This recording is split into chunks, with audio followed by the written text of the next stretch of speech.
Chapter 42. The blonde thought that Fong Yen was going to beat him up. His body tensed up, and he thought that if Fong Yen dared to wave his fist, he would shout for help. Anyway, there were so many students and reporters around. That bastard would not dare to do anything to him. The blonde was afraid. At that time, he picked up the beer bottle and was about to stab him. He didn't know what happened, but the broken pieces of the bottle were in his hands. Then, he witnessed a miracle with his own eyes. He broke the beer bottle piece by piece. When he went back, the blonde secretly tried. No matter how much strength he used, he could not break the bottle. Not even a trace. However, Fong Yen did not make a move on him. He only stretched out his finger and gently poked his forehead, just like how his girlfriend poked his head and said, "You're so annoying." He wrote with his own blood. The blonde was angry and felt insulted.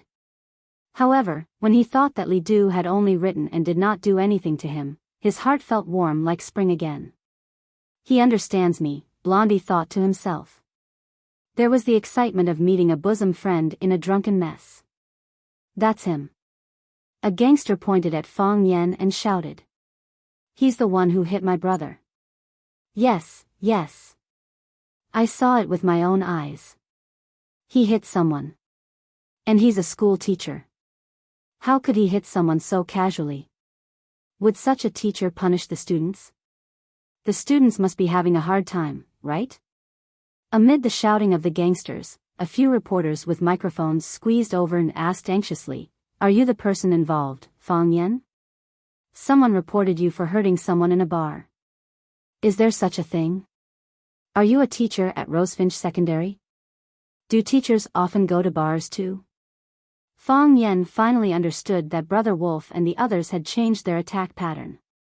After they could not win in an argument, they wanted to use public opinion to tarnish his reputation and make him unemployed from Rosefinch Secondary, or even the entire education industry. Just think, which school would be willing to recruit a teacher with a history of violence? Even if the school agreed, the students wouldn't agree. "I'm Fong Yen, a teacher at this school," Fong Yen said loudly to the reporter's camera. "I don't hang out in bars often. Strictly speaking, that was the only time I've been there. One of my students was having a birthday party at a bar. The students' parents were worried, so they asked me to go with them to have a look." Fong Yen glanced at Blondie and said, "I didn't hit him, but he wanted to hit me, but he missed." When the camera turned to Blondie, he lowered his head in shame. This was too humiliating. "I did hit someone. It was their boss, Brother Wolf." Brother Wolf was said to be a very powerful member of a gang in Huacheng. When he was dancing on the dance floor, he harassed and molested a female student. This was beyond my understanding. Perhaps it was because of my profession, but I had a natural closeness and affection towards students. I couldn't just watch them do evil. Even though they had a lot of people, even though they were hooligans, even though they had countless ways to take revenge on me, I had to stand up for my students. I had to protect my students from harm. Fong Yan's sharp eyes scanned the audience and said firmly, "This is the basic professional quality of a teacher." Clap, clap, clap, the students applauded enthusiastically. The hooligans were anxious. Weren't they here to extort money? Why was the wind blowing in his direction in the blink of an eye? The hooligans had no intelligence, but the reporters who were hired with a high salary wouldn't be led astray by Fong Yan's few words. "Mr. Fong, you said that a student's parents invited you to accompany their child to a bar? May I ask, are the students boys or girls?" A young reporter wearing small glasses asked aloud. "Girls," Fong Yen said. "In my eyes, students don't differentiate between boys and girls. There's only one difference between them, and that is, good students and bad students. You said that there's a classmate called Brother Wolf who molested your student. Do you have any evidence?" "They said that I hit someone. Do they have any evidence?" Fong Yen pointed at the blood on the blonde's head and said, "The blood is real. However, what happened a few days ago is still bloody. He didn't bleed to death. Even a woman wouldn't dare to do this when she's on her period, The blonde was about to cry. Big brother, can you not always bully me? I'm just a group of actors. I was forced by the boss to act in this role. We have a piece of information in our hands. A female reporter interrogated. In the information, you were hugging a girl and dancing. Is that the girl you were talking about? As the female reporter spoke, she held up a color photo for Fang Yan to see. Although the photo was a bit blurry, it was still possible to make out Fang Yan's face when he was facing the camera. Fang Yan felt a dull pain as if someone had hit him hard on the head. They have a photo? Why would they have a photo? At that time, the scene was so dark and the lights were flickering. Who would have thought of taking a photo with their phone? Wait. Fang Yan quickly understood. If they had a photo, there was only one possibility, a screenshot from the bar. The video was recorded 24/7. After they got the video, they only needed to edit the clearer images when the lights were flickering. Since Brother Wolf had a strong background, it was not surprising that he could get the video from the bar. They only needed to keep the evidence that was beneficial to them and delete all the other videos. Even if they called the police, it would be useless. The fact that the gangsters had an IQ was really scary. The female reporter raised the photo in her hand and asked loudly, Teacher Fang Yan, is your relationship with this girl normal? Does the students' parents know about your relationship?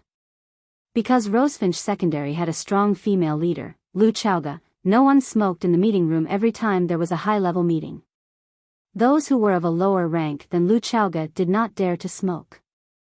Those who were of a higher rank had to take care of the feelings of their female colleagues and deliberately did not smoke. In the workplace, women more or less had a certain advantage. The more beautiful a woman was, the more advantages she had. This is too much. This is a disgrace to our Rosefinch Secondary. How could a proper Rosefinch Secondary teacher do such a thing? I feel sick just thinking about it. How old are those children? How could he do it? We have to think of a way to save them. The reporters are still waiting at the door. Li Ziqiang did not speak. Lu Chaoga did not speak. Zhang Xiaofeng also did not speak. Everyone else was making a ruckus, but these few people did not say anything. This time, we must fire Fang Yan. One mouse spoils the whole pot of soup. Another vice principal said. Yes, Vice Principal Wang is right. Our Rosefinch's reputation cannot be destroyed by a scumbag, someone agreed. Li Ziqiang glanced at Lu Chaoga and asked with a smile, Principal Lu, what do you think? In the past, Li Ziqiang did everything possible to expel Fang Yan from the school, but Lu Chaoga protected him time and time again. The two of them were already enemies. Now, Fang Yan made such a serious mistake, but Li Ziqiang did not say anything about expelling him. Instead, he asked for Lu Chaoga's opinion. Those who did not know better would think that the two of them were ready to form an alliance. I respect everyone's opinion, Lu Chaoga said expressionlessly. She knew what Li Ziqiang meant. The reporters had already thrown out the photos. It would be difficult to clear Fang Yan's name. If Fang Yan really made such a mistake, then there was no doubt that he would be expelled. One Lu Chaoga couldn't protect him, even 10 Lu Chaoga wouldn't be able to protect him. Not only would he be expelled from Rosefinch, but there would also be no place for him in the entire Huaqing. If she still stood out to protect him at this time, it would only make the people in the conference room doubt her intelligence and think that she was just an emotional brat. She might lose a lot of support if she was immature in politics. After listening to Lu Chaoga's reply, Li Ziqiang sneered in his heart. He thought to himself that this woman really had some skills. Unfortunately, this time Fang Yan was in trouble, so he could not drag her down with him. Li Ziqiang looked at Zhang Xiaofeng and said, Principal Zhang, this matter is very urgent. We have to come up with a solution as soon as possible. If we don't deal with it in time, the reporters will make false reports or the students will post it on the internet. We will be in a very passive position. My suggestion is to remove Fang Yan's name from the school and reserve the right to hold him accountable. Zhang Xiaofeng lowered his head and didn't answer. No one knew what he was thinking. Do you think this punishment is too light? Li Ziqiang secretly thought in his heart.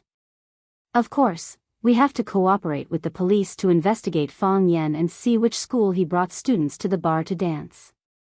See if there are any students from our Rosefinch. I agree with Director Li's suggestion. I agree. I also agree. The leaders on Li Ziqiang's side expressed their views one after another. Zhang Xiaofeng put down the pen in his hand, cleared his throat and said aloud, "Before the matter is investigated clearly, we are in a hurry to expel our teacher from the school. Isn't this too hasty? Won't it give people the feeling that there is something fishy going on?" Everyone was stunned. Didn't Zhang Xiaofeng also want to expel Fang Yan?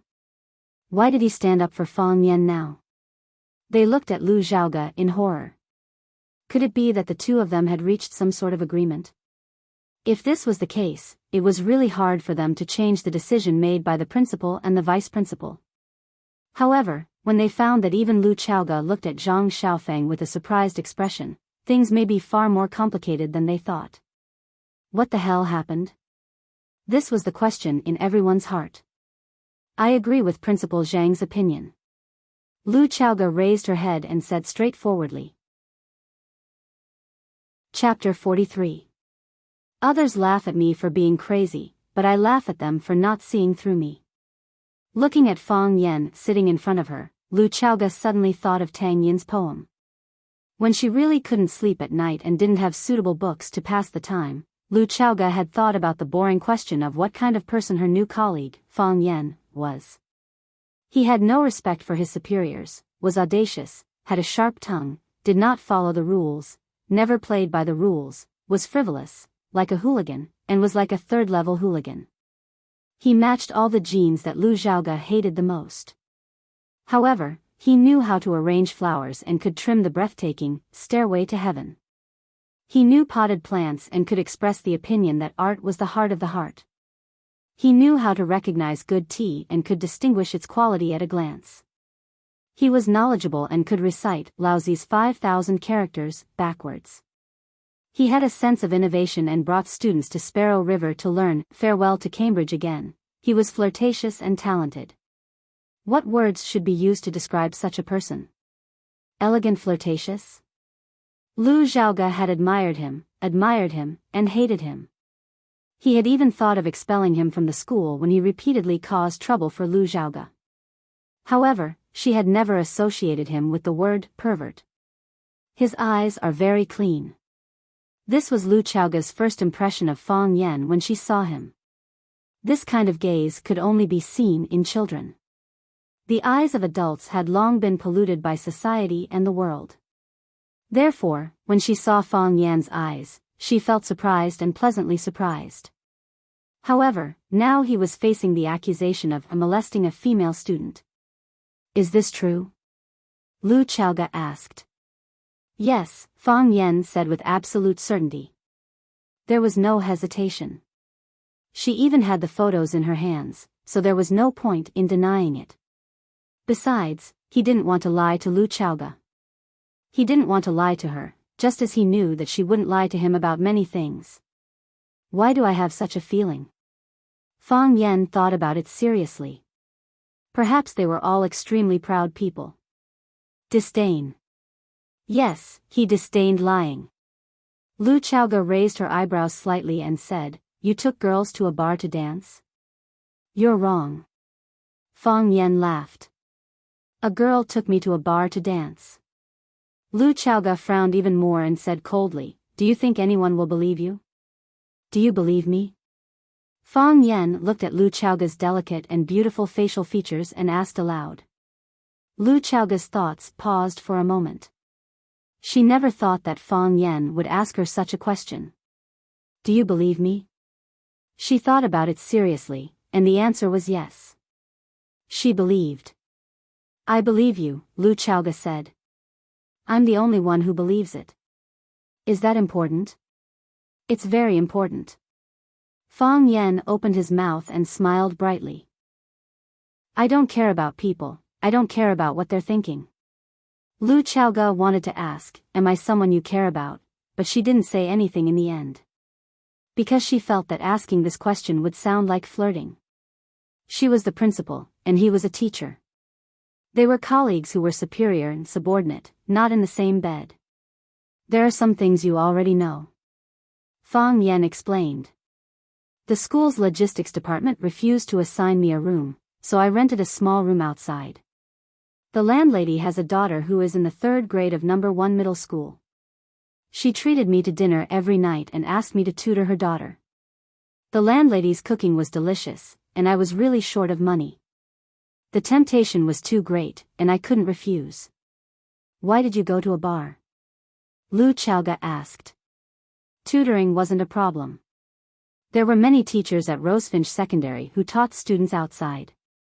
The school wouldn't say much if they knew. However, you took a female student to a bar to dance, and someone took a photo of you. This was a big problem. That night, the girl had a classmate's birthday, and she invited me to the birthday party. I agreed. Fang Yan looked at Lu Chaoga and said, "You want to ask me why I didn't stop them, right?" I wouldn't stop them. Because I knew that stopping them wouldn't have any effect. It would only make these rebellious children worse. I followed them to protect her, and I believed that I wouldn't do anything excessive. And then there was a fight? Those people are hooligans. Fang Yan said. You can see it from their appearance. I can't just sit back and do nothing when they do evil.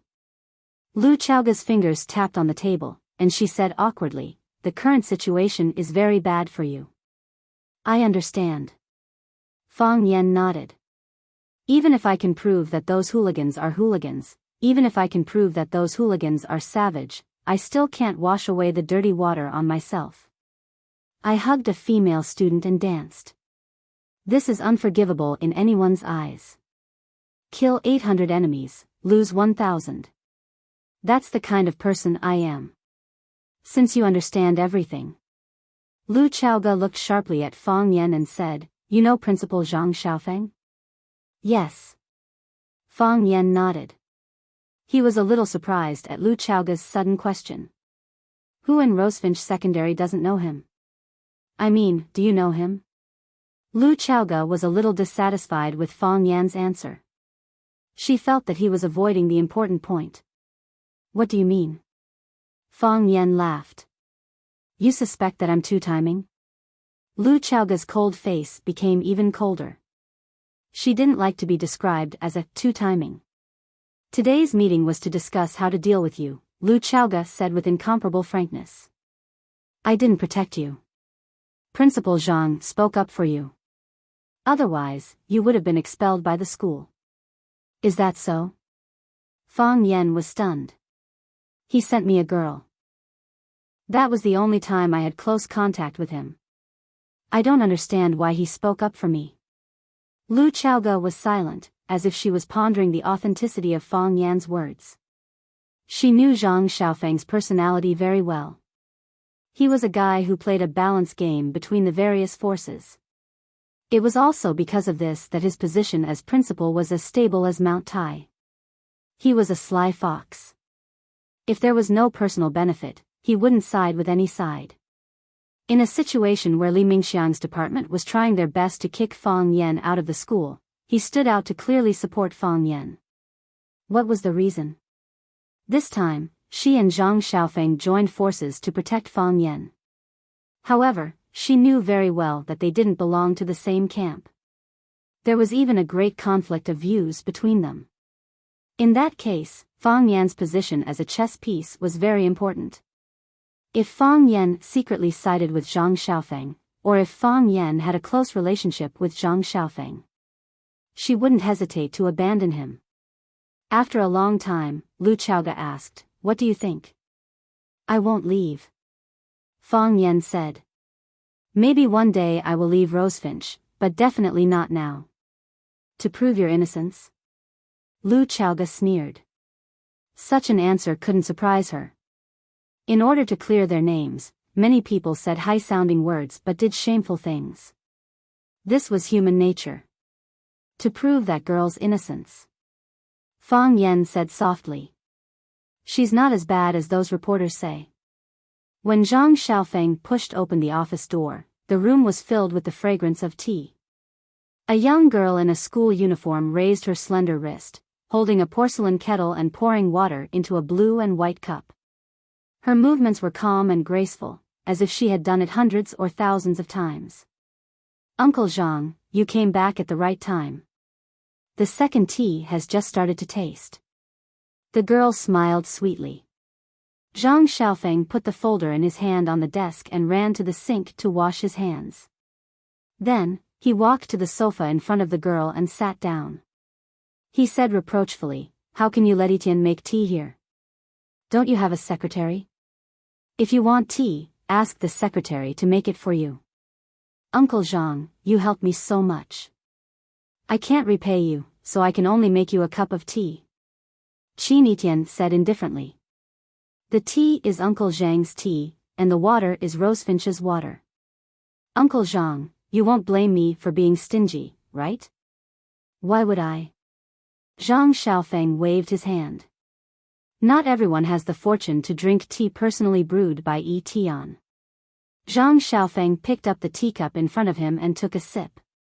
He closed his eyes and savored the taste. He sighed and said, "It's soft in the mouth and has a long aftertaste. It's strange. It's the same tea, the same water, but why can't the secretary and I make the same taste? It seems like it has a lot to do with the person who made the tea." If outsiders were to see the principal of Vermilion Bird Middle School speaking to his own school's students like this, their eyes and teeth would probably fall out of their sockets. Wasn't this principal too approachable? "Uncle Zhang, you flatter me. The art of tea is broad and profound, and I have only scratched the surface. If you praise me like this, then I will be too proud and complacent to move forward. I believe that others can't move forward, but I don't believe that Etienne can't move forward." Zhang Xiaofeng said with a smile. Qin Etienne drank the tea in the cup in one gulp, got up and said, "Uncle Zhang, I won't disturb your work." Zhang Xiaofeng quickly stood up and said, "What's there to disturb? Etienne can come and chat with Uncle Zhang whenever she has time. I will welcome you." "Yes, I will," Qin Etienne replied and left the room. Zhang Xiaofeng sent Qin Etienne away and returned to the sofa. He looked at the fragrant De Hong Pao tea in front of him. He was stunned at first, but then he laughed out loud. "What an amazing woman." Zhang Xiaofeng sighed. "She didn't mention a word and didn't ask anything. She must have calculated that I can help her, right? A son should be like Jiang Junling, and an adopted daughter should be like Qin Etienne." Chapter 44. In the same tea house, in the same location. However, people's states of mind were very different. Fang Yan could feel that Huang Wenxiang, who was sitting opposite him, was looking at him with a strong sense of scrutiny. He could feel this kind of gaze from Lu Zhaoge, and he could feel it from everyone he met. There was a scandal between a male teacher and a female student, and it was a junior high school student. Such an incident was enough to nail him to the pillar of shame. There was a long silence. Huang Wenxiang sighed softly and said, "Mr. Fang, it's not easy." Fang Yan smiled and said, "Do you believe me?" "Yes." Huang Wenxiang pointed at Fang Yan, who was making tea and said, "If it's true, why are you still in the mood to make tea so leisurely? Why? Do you have a plan in mind, or are you prepared for the worst?" Fang Yan brought the teacup to Huang Wenxiang with a pair of bamboo tweezers and said, "Director Huang, do you have any way to help me?" Huang Wenxiang was a senior reporter of Huaxia Metropolis Daily and the director of the Current Affairs Department, so Fang Yan called him Director Huang. Huang Wenxiang shook his head and said, "I also learned about this from my colleagues in the media. They all said that they had some big news in their hands. I asked around and it was said that there was someone behind this incident. According to those guys' working state, I'm afraid they have received a lot of writing fees from others." Fang Yan's eyes were piercingly cold, but returned to normal in an instant. He asked, "Do you know who is behind this?" Huang Wenxiang smiled and said, "Mr. Fang, you are young and inexperienced in society. Naturally, the one who started the trouble should be untied. It's enough to bite on one line, right? I'm stupid. Fang Yan shook his head and smiled bitterly. Since I left home, a series of things have happened to me. It seems that elegant things like teaching people how to read and write are really not suitable for me. Fighting and killing is my goal in life. You can't say that. Huang Haoran solemnly looked at Fang Yan and said, Mr. Fang, don't be discouraged. You might not understand, but in the eyes of many students, your existence means something. The first time Huang Haoran asked me to do something was because of you.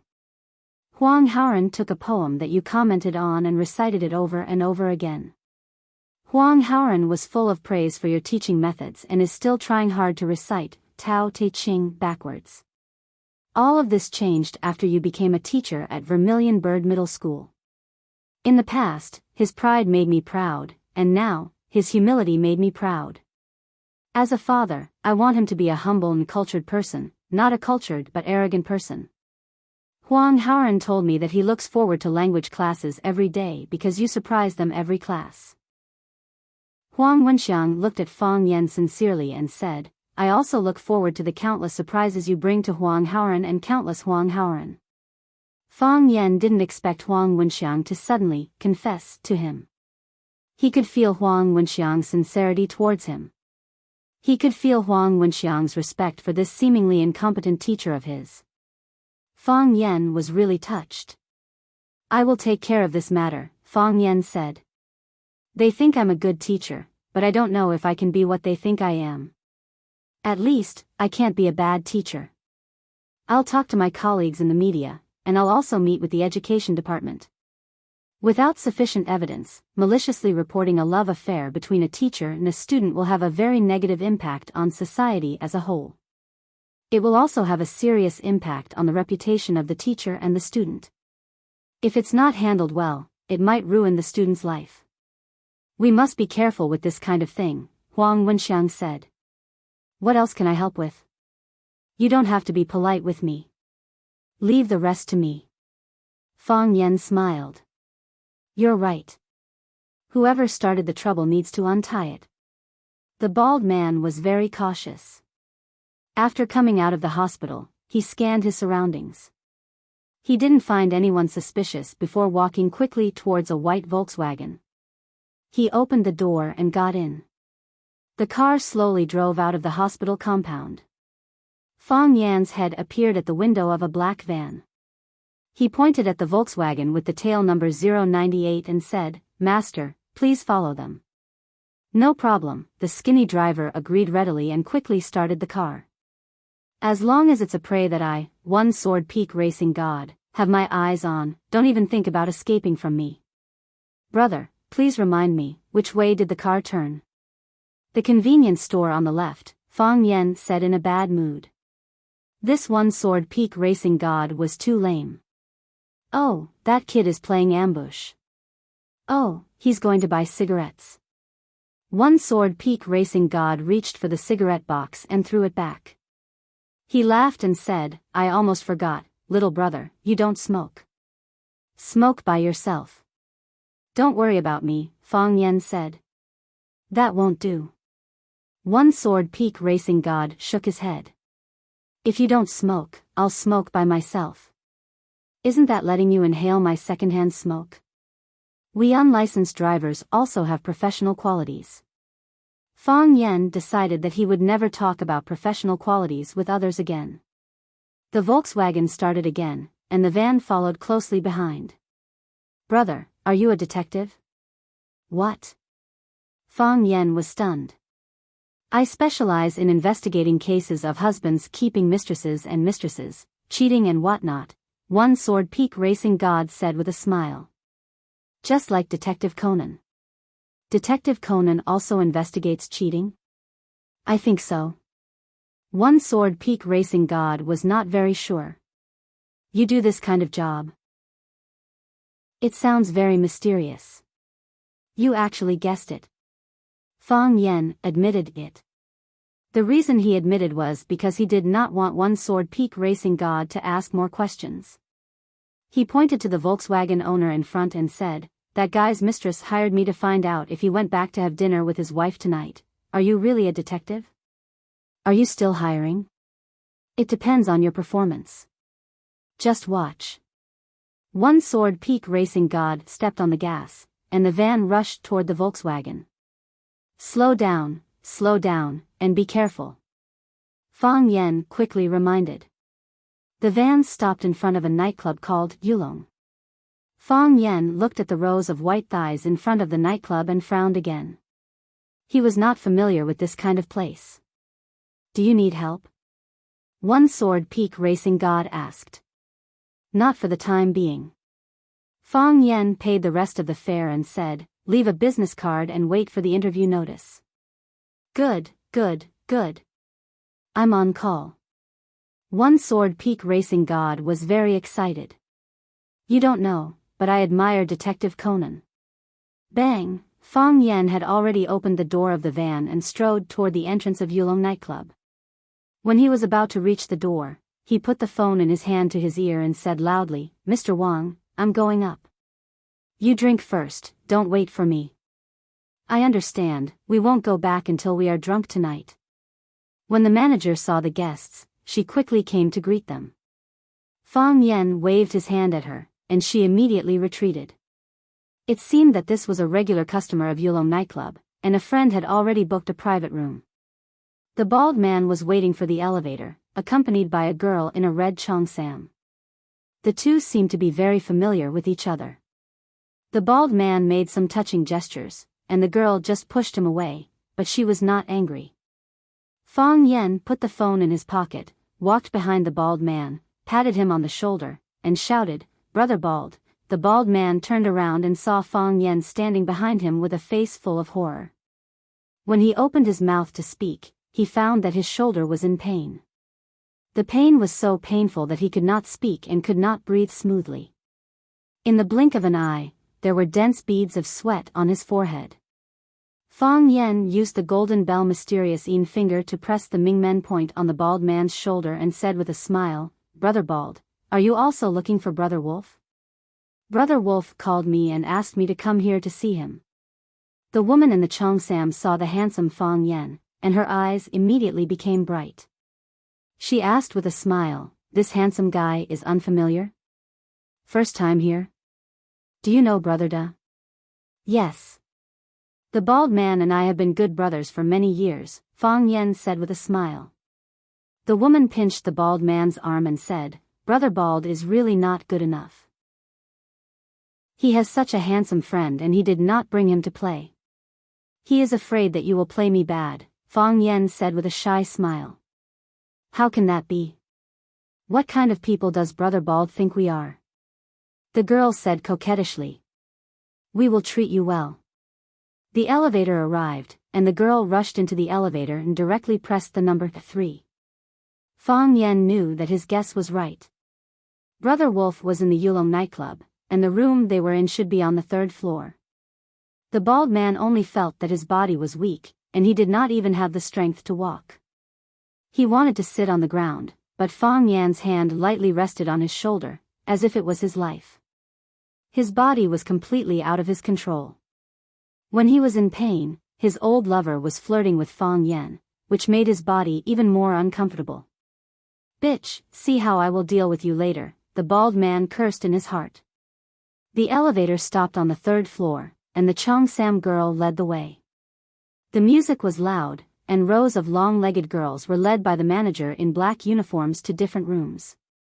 Only when they were ordered by a customer would they end this necessary but humiliating tour. Although Fang Yan had been holding the bald man's shoulder, it did not attract other people's attention. There were many people in the nightclub who called each other brothers, so this kind of behavior was really nothing. Boom! The cheongsam girl opened the door of room 308, turned to Fang Yan and the bald man, and said, Brother Wolf is inside, you can go in. Thank you, Fang Yan said gratefully. You are more polite than them. The girl winked at Fang Yan and said, Brother Bald has never said thank you to me. That is because Brother Bald feels closer to you. As Fang Yan spoke, he had already walked into the room with Brother Bald in his arms. Brother Wolf was hugging 2 women and singing, and he did not feel the danger. Chapter 45. There were more than a dozen men and women in the dimly lit room. Everyone's eyes were either occupied by the beauty in their arms or the MTV on the big screen. No one noticed the bald-headed man and Fang Yan, who was following behind the bald-headed man. In such a situation, Brother Baldy did not know what to do. He did not know whether to stand or sit. He could only turn around and wait for Fang Yan's instructions. Fang Yan winked at him, then hugged him and sat in the leftmost corner of the room. A girl with an oval face was ordering songs. Seeing the bald guy sit down, she said fawningly, "Brother Da, what song do you want to sing? Let me help you." "No need," the bald guy said with a dark face. "Don't be like that." The girl thought the bald guy was in a bad mood. She said with a smile, "I'll order your favorite song, Invincible." Invincible was the theme song of Young and Dangerous 3, Invincible, during the golden age of Hong Kong movies. As long as one was in the underworld, Zheng Yijian's character, Chen Haonan, was their idol. They were extremely familiar with every song he sang, and many veteran fans could even memorize every one of his classic lines. Baldy was also a hardcore fan of Chen Haonan. In the past, every time he came to the nightclub, he would pick Zheng Yijian's Invincible, Blood is Burning, Blade's Shadow, and other songs to roar to his heart's content with his brothers. For a moment, they even felt that being a gangster was the sexiest, manliest, and most promising thing in the world. Of course, when they had no money to pay the rent and were hungry, they would wonder if they had gone the wrong way. But today's situation was a little different. The girl said she would order Invincible for the bald guy, which made the bald guy feel humiliated and angry. "If I'm invincible, why am I being controlled by someone like a dog on a chain and being ordered around by someone else?" Seeing the bald guy's murderous eyes, the oval face was a little scared. He muttered, "If you don't want to sing, then don't sing. Why are you looking at me like that? Just order whatever you want to sing." After saying that, the girl got up and ran away. She instinctively felt danger. "Be gentle with girls," Fang Yan said to the bald guy. After thinking for a while, he added, "Unless that woman is called Yiro." Baldy's mouth turned into an O shape. "Who was Yiro? She sounds like a very gentle girl." Fang Yan poked the bald man's shoulder and said, "Order a song for me." Baldy looked at Fang Yan in shock. "Big brother, whether you want to beat or scold me, just state your attitude. Why are you dragging your feet? Is this where you sing? Burning Blood." Fang Yan pondered for a while and chose a song that suited the occasion. Singing Chen Haonan's songs made it easier to mingle with the hooligans. The Baldy had no choice but to choose the song that Fang Yan requested. Brother Wolf's song, "Why Can't People in Love Be Together," came to an end and won warm applause from everyone in the private room. The music of Blood on the Fire started. Brother Wolf did not put down the microphone. Instead, he sang along with the rhythm. "You're the one I can't find. A hopeless attitude. A man in peril, you'll make it." Fang Yan had originally wanted to sing alone, but under the current circumstances, he could only sing a chorus with Brother Wolf. "Time is merciless, but I'm still willing. Breaking a new story for you, love and righteousness. I know today, love and righteousness. I don't need to doubt again." The more they sang, the more emotional they became, and the more they sang, the more passionate they became. One had a rough and hoarse voice, while the other had a standard and clear Cantonese. The combination had an unimaginable sense of beauty. At the end of the song, cheers, whistles, and applause rang out wildly. Brother Wolf dropped the microphone, picked up the wine glass in front of him, and shouted, "Good. Too good. Who sang with me just now? Let's have a toast." Fang Yan picked up someone's wine glass in front of him and said, "It's me, it's me. You're a new brother. You don't look familiar," a big fatso beside Fang Yan said. As he spoke, one of his chubby hands was groping the chest of the girl in his arms. This made Fang Yan extremely dissatisfied with him. "Respect the girl, Brother Wolf ran over with a glass of wine. When he saw Fang Yan's face halfway, his thoughts stopped for a moment. He stepped forward out of habit and almost fell flat on his face. Brother Wolf, are you okay? The punks saw that Brother Wolf almost fell and rushed over to help him. Brother Wolf stared at Fang Yan fiercely and shouted, Fang Yan, it's me. Fang Yan waved happily. Baldy looked at Fang Yan as if he was looking at an idiot. What was this guy trying to do? The punks standing beside Brother Wolf were also stunned. When did the enemy break into their team? Why are you here? Brother Wolf stared fiercely at Baldy, who was sitting next to Fang Yan, and asked fiercely. Fang Yan pointed to Baldy and said, Brother Baldy brought me here. We went to the hospital together to see Blondie. He said Brother Wolf was singing here, so he invited me to come and play. Baldy. Brother Wolf gritted his teeth and called out Baldy's nickname. If looks could kill, Baldy's bald head would have burst open and fallen to the ground. Brother Wolf, I didn't invite him. Baldy was anxious and hurriedly explained. If the boss misunderstood, how would he be able to survive in the underworld in the future? He followed me. He followed me to the hospital, and then here. I didn't say Brother Wolf was singing here, and I didn't invite him. It doesn't matter how you came. Fang Yan waved his hand generously and said, the key is that we hit it off. Come, Brother Wolf, let me give you a toast, to the song, Blood is Burning. 1,000 songs are not enough when we meet. Let's sing a few more in a while. From tonight onwards, all the previous grievances will be written off. As soon as Fang Yan lifted his foot, Brother Wolf hurriedly stepped back. He stared at Fang Yan cautiously and said, Fang Yan, I'm warning you, don't mess around, or I'll call the police.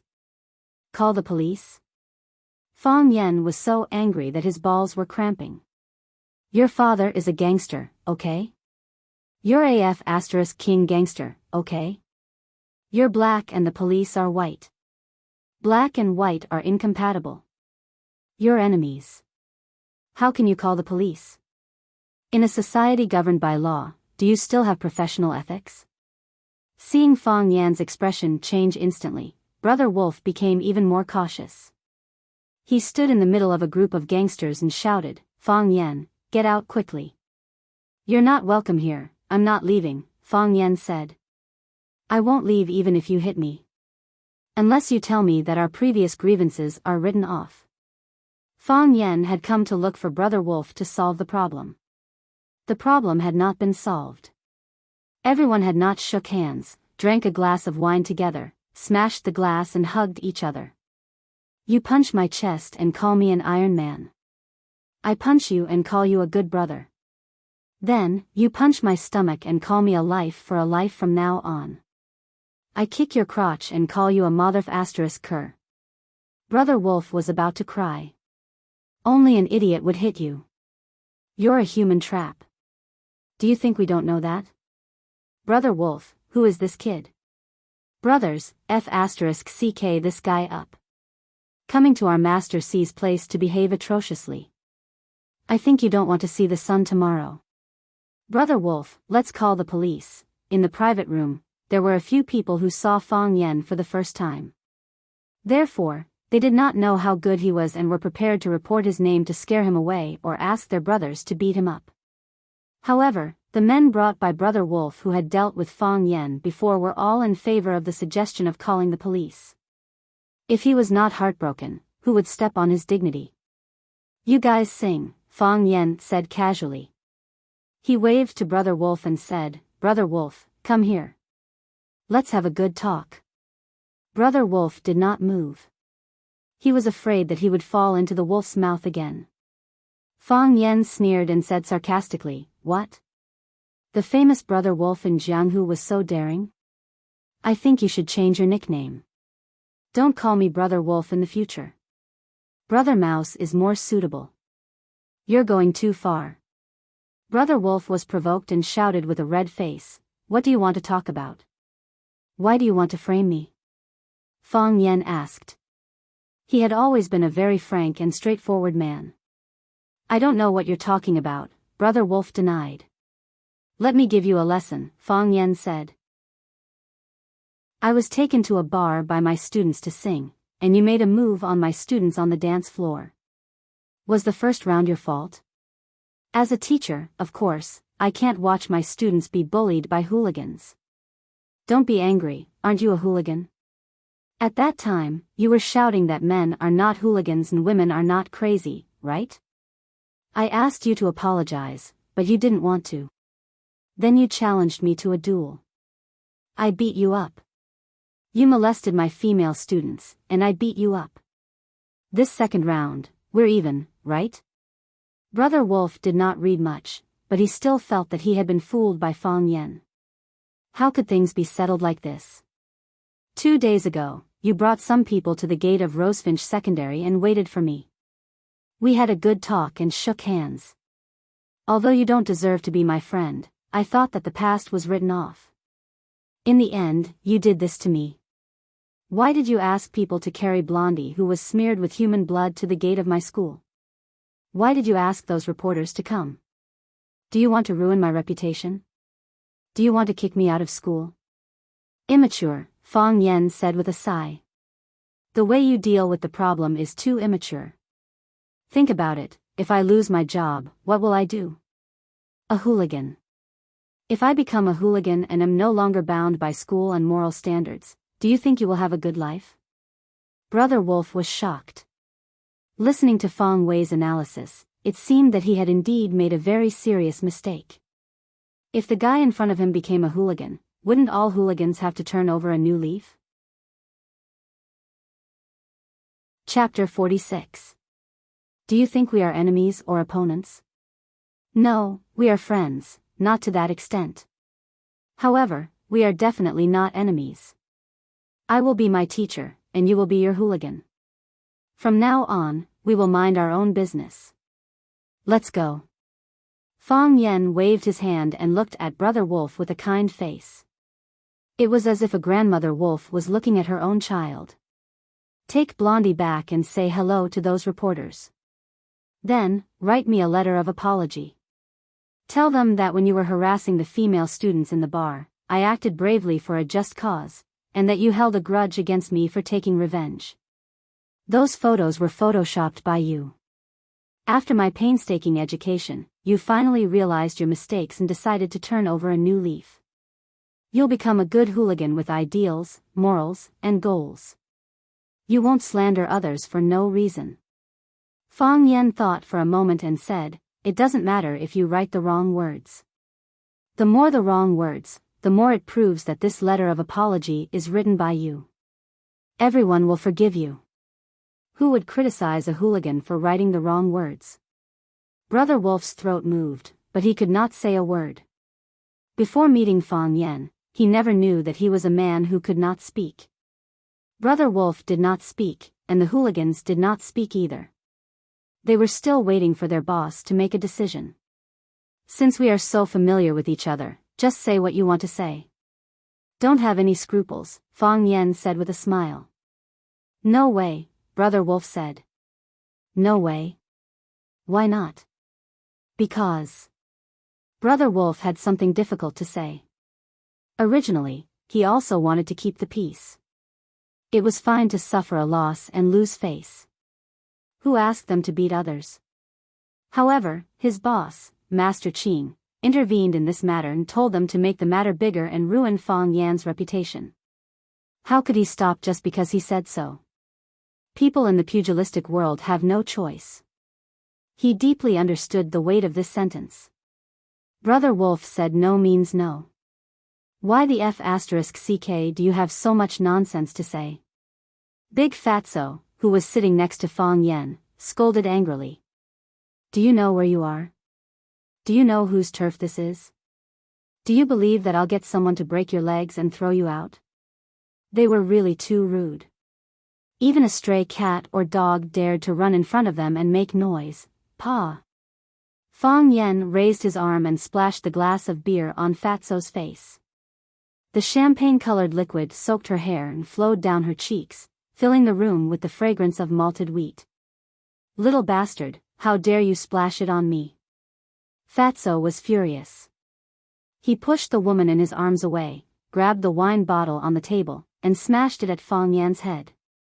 Whoosh! The beer bottle flew out of his hand, and with a whistling sound, it flew toward Fang Yan. Whoosh! Fang Yan reached out and grabbed the red wine bottle in his hand. Then, he spun his body 90 degrees, and the red wine bottle made an intimate contact with Fatso's fat head. Gotcha! The wine bottle was broken, and so was Fatso's head. Both sides were injured. Fatso's nickname was Four Eyes. He was known as Brother Four, and the younger generation also called him Master Four.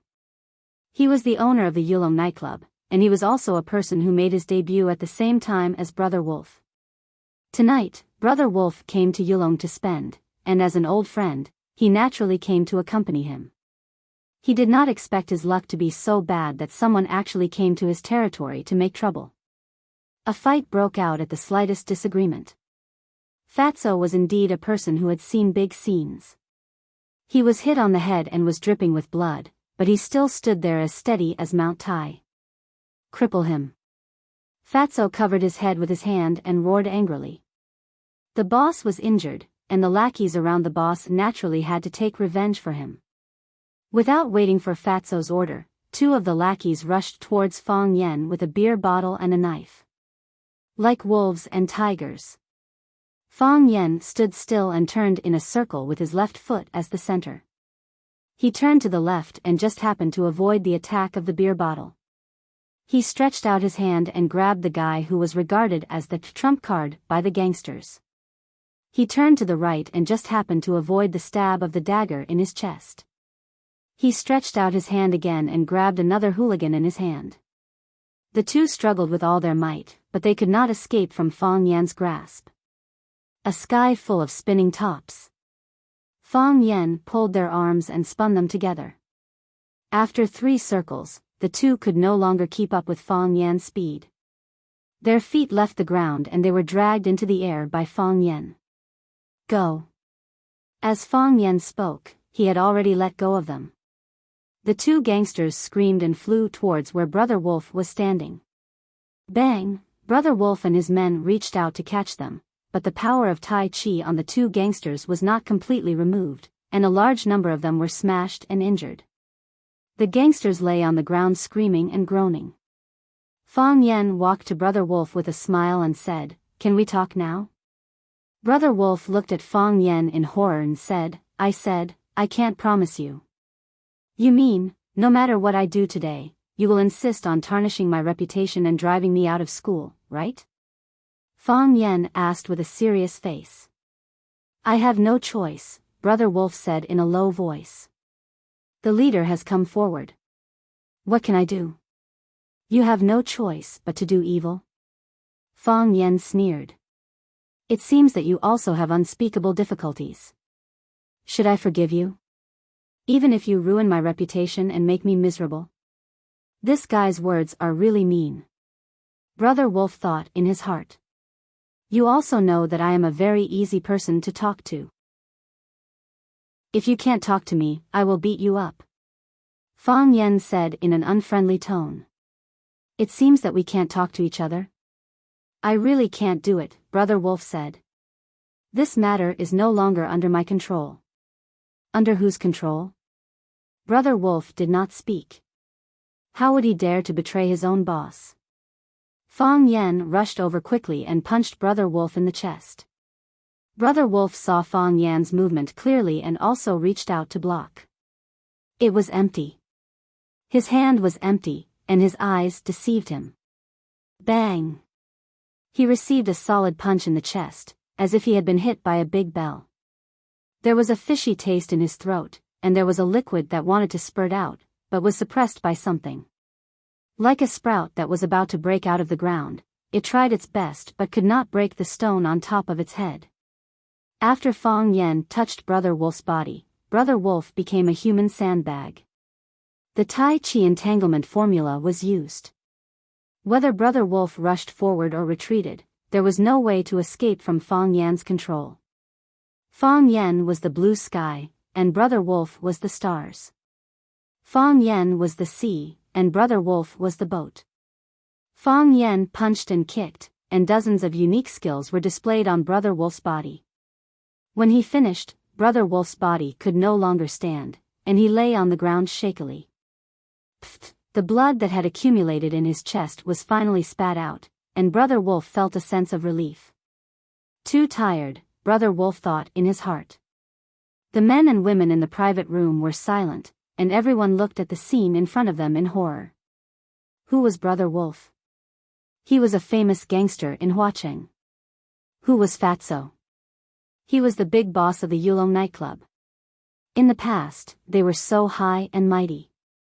Many people present saw with their own eyes that because a new waitress accidentally poured tea on Brother Wolf's new shirt, Brother Wolf picked up the hot teapot and splashed it on the waitress's face. They had also heard rumors that a waitress disobeyed Fatso's guest and was smashed in the head with a wine bottle. In their hearts, Fatso and Brother Wolf were strong, fierce, and undefeatable. However, in front of that young man, they were as fragile as a scarecrow made of paper. When Brother Wolf was beaten by Fang Yen, the gangsters looked at each other, and no one dared to step forward to help. When they finally made up their minds to save their boss even if they were beaten up by Fang Yen had already stopped. This made them feel extremely regretful. While they felt that they could not show their loyalty in front of their boss, they secretly breathed a sigh of relief. Fang Yen once again stepped on Brother Wolf's chest, just like the last time in the bar. "I'm not here to negotiate with you," Fang Yen said coldly. "I'm here to make a request. Remove those reporters and apologize to me publicly. It's not me who wants to mess with you. It's not me who wants to mess with you," Brother Wolf said with a sorry face, his mouth stained with blood. "I'm just following orders. Don't you know who you offended? It's them who want to mess with you, it has nothing to do with me." Fang Yan's eyes were cold as he asked, "Who is it? Beg me? Beg me?" Brother Wolf vomited blood, his face ferocious. "I'll tell you if you kneel down and beg me." The pain brought out the courage in Brother Wolf's bones. He finally overcame his fear of Fang Yen and roared. "I've never kneeled," Fang Yen refused. "Then don't even think about knowing the answer. Fang Yen, you don't know who you offended. You're dead. You're definitely dead." Fang Yen shook his head gently, squatted down and looked at Brother Wolf, who was lying on the ground, and said, "If I were you, I wouldn't provoke the person who can decide your fate at this time." Bang! Fang Yen punched Brother Wolf's left eye. Bang! Fang Yen punched Brother Wolf's right eye again. Bang! Bang! Bang! Fang Yan's countless punches landed on Sirius's eyes, eyebrows, nose, and mouth. "Stop," a cold voice came from behind. "Move again and I'll kill you." Fang Yen turned around and saw Fatso holding a black pistol in his hand, aiming at his head. Fang Yen raised his hands and said, "You can insult me, but please don't hurt me. Put down the gun and talk." Chapter 47. Seeing that Fang Yen had been conquered by his pistol, Fatso became spirited. He quickly walked up to Fang Yen, laughed and shouted, "Come on. Come on. Hit me. Hit me. Do you dare to hit me again? Hit me here. Hit my face. Slap." Fang Yen slapped Fatso's face. Fatso was stunned. Brother Wolf was stunned. Everyone was stunned. Fatso had traveled far and wide. He started as a gangster and later led dozens of brothers to kill people in the streets. That was how he gained his fame. Taking people's lives, breaking people's hands and feet, he had done many immoral things. Moreover, he was willing to do it. He had encountered countless dangers in his life, but as long as he had a gun in his hand, he could find some bargaining chips or dignity. He had never been as embarrassed as he was today, even when he was pushed to the ground and his back was slashed more than a dozen times. Why did he really hit me? Mr. Fatty couldn't understand. What he meant by this sentence was, Now that the gun is in my hand, if you dare to touch me, I will shoot you. I heard that you are a teacher, why can't you understand human language? Mr. Fatty was stunned at first, and then he became angry. He pointed the gun at Fong Yan's head and said fiercely, "Damn you, you want to die." The corner of Fong Yan's eyes glowed red. His originally soft hair suddenly became stiff and erect. He stared coldly at Fatso and said word by word, "There was a man who pointed a gun at my head, and then I disabled him." Fatso's heart could not help but tremble. Why did this guy suddenly become so murderous? Wasn't he a lowly person? Moreover, when Fatso looked at Fong Yan's eyes, the murderous intent in his heart would instantly disintegrate and then turn into timidity and fear. Compared to him, it was as if he was the killer, and he was just a hand. Fong Yan reached out and grabbed the gun on his head, saying, "Shoot." Hit between the eyebrows. Fatso's grip on the gun started to tremble. He wanted to pull the gun out of Fong Yan's hand. He wanted to shout, "This is my gun, and I'll shoot it wherever I want. I'll shoot your thighs, your testicles, your feet, and I'll shoot it on the carpet or the sky. Why do you care?" Fong Yan's hand that was holding the gun suddenly exerted force. He thrust it into the air and then made a 90-degree turn. The koi fish turns over. Whoosh! Fatso felt a strong tug on his arm, and then tragically found that a gun was aimed at him. His chest. Ah, the women in the private room gasped. "Shut up!" Fong Yan roared. These women were too hateful. When Fatso pointed the gun at him just now, they were as quiet as dead people. Now that it was his turn to turn the tables, they shouted and screamed as if they were being molested. Do you think honest people are easy to bully? His eyes were fierce, his means were sharp, and his body was dripping with blood. Now, Fong Yan was like a god of death. His roar was really effective. Those women really shut up and did not dare to say a word. Fong Yan looked at Fatso and shouted, "Kneel down. You don't dare to kill me," bang. As soon as Fatso's voice fell, he was shot in the abdomen. Blood flowed, and Fatso's body softly fell to the ground. "I don't dare, but you do." Fatso looked at the gun in his hand, and tears of humiliation flowed from the corner of his eyes. "I actually don't dare," he said to himself in his heart. Fong Yan walked up to Brother Wolf and asked softly, "Now, do you give me an answer, or do I give you an answer?" "Master Qing," Brother Wolf said with a pale face. "It's Master Qing who wants to hurt you." "Yellow hair, take it back?" "Yes." "Are the reporters going to leave?" "Yes." "Are you going to apologize to me?" "Apologize." Fong Yan was very dissatisfied with Brother Wolf's attitude and said, "Don't you feel that you have wronged me? You are gangsters and hooligans. What are you good at?" The hooligans started to play tricks, forcing a gentle middle school teacher to punch and kick him. "Do you feel guilty?" Brother Wolf also cried. "Don't stop me, let me stab myself." "Master Qing," Fong Yan repeated the name. Then, he smiled and said to Brother Wolf, "Say hello to Master Qing for me." Seeing Fong Yan's bright smile, Brother Wolf suddenly began to worry about Master Qing's safety. Then, he hurriedly drove this absurd thought out of his mind. Who was Master Qing? How could he be threatened by such a person? The reporters came with a bang. They acted as if they were going to get rid of a scourge and expel Fong Yan, the perverted teacher who seduced female students, from the school. They were going to punish him, put him on a tiger stool, and drown him in a pig cage. They were going to ride a wooden horse and parade him through the streets. In the blink of an eye, all of them had left, as if nothing had happened. Although the lake was quiet, they could not bear to throw a stone into the center of the lake. Little Yellow Hair was discharged from the hospital. The first thing he did was to go to the gate of Rosefinch Secondary School to deliver his letter of apology. Baldy stood at the school gate holding the letter of apology and read aloud, "My name is Lu Fatsai. I am an unemployed person who is bored all day and doesn't know what to do. One day, I didn't offend anyone and was walking on the road. I saw a beautiful girl, and then my hormones Meng. He wrote cutie Meng, not Meng with a cursive character. The students laughed, thinking that little yellow hair was really cute. My hormones are acting up. I went up to ask him for his phone number. He wrote single, not female. Thus, the students laughed even more. They felt that this guy was gay. Little yellow hair stood in the middle of the crowd, letting them slap his face again and again. His eyes were filled with tears, but he clenched his fists. He said in the wind and rain, "What's this pain? Wipe your tears, don't be afraid, at least we still have our dreams."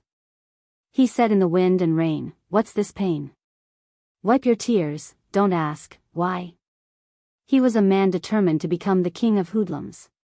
He knew that the road ahead was bumpy and he had to endure the ridicule and humiliation of these students. But, one day, he would become the king of Huacheng. Yes, he would definitely be able to do it. Because, his idol was One Piece. Because teacher Fang Yen stopped me from molesting female students, I held a grudge against him. I wanted to ruin his reputation and get him kicked out of the school. However, after going through teacher Fang Yan's teachings, I finally turned over a new leaf and came clean. Teacher Fang Yan, I was wrong. Teacher Fang Yan, you are a good teacher. Teacher Fang Yan, please forgive me. I'm a little lost lamb who is deeply crying. Repentance is written in pinyin. The students laughed again. After Baldi finished reciting, he sent the apology letter to Zhao Dahai of the security department. After Zhao Dahai received the apology letter, he sent it to Li Mingxiang. Li Mingxiang took the apology letter and looked at it from left to right, up and down. After a long time, he sighed and said, "In ancient times, Liu Bei invited Zhuge Liang 3 times.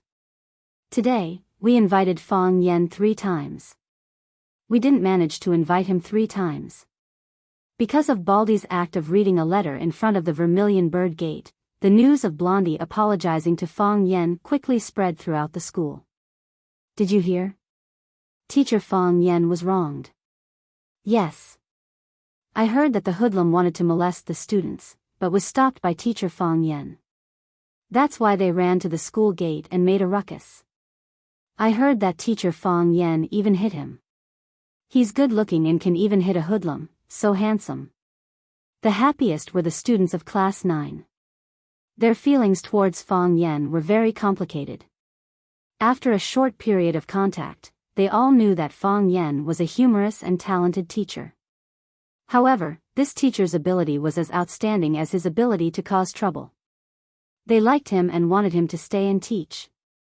However, he was like a small boat in the sea, a firework in a storm, as if he could be overturned and extinguished at any time. Fortunately, he was able to avert danger every time. Fang Yan could feel the nostalgia and passion in everyone's eyes when they looked at him. This made him even more energetic and in high spirits when he lectured. The bell rang. Fang Yan didn't have the habit of dragging out the class. He threw the half piece of chalk in his hand into the chalk box and said with a smile, "School is over. However, when the students come to class tomorrow, it's best to bring your raincoats."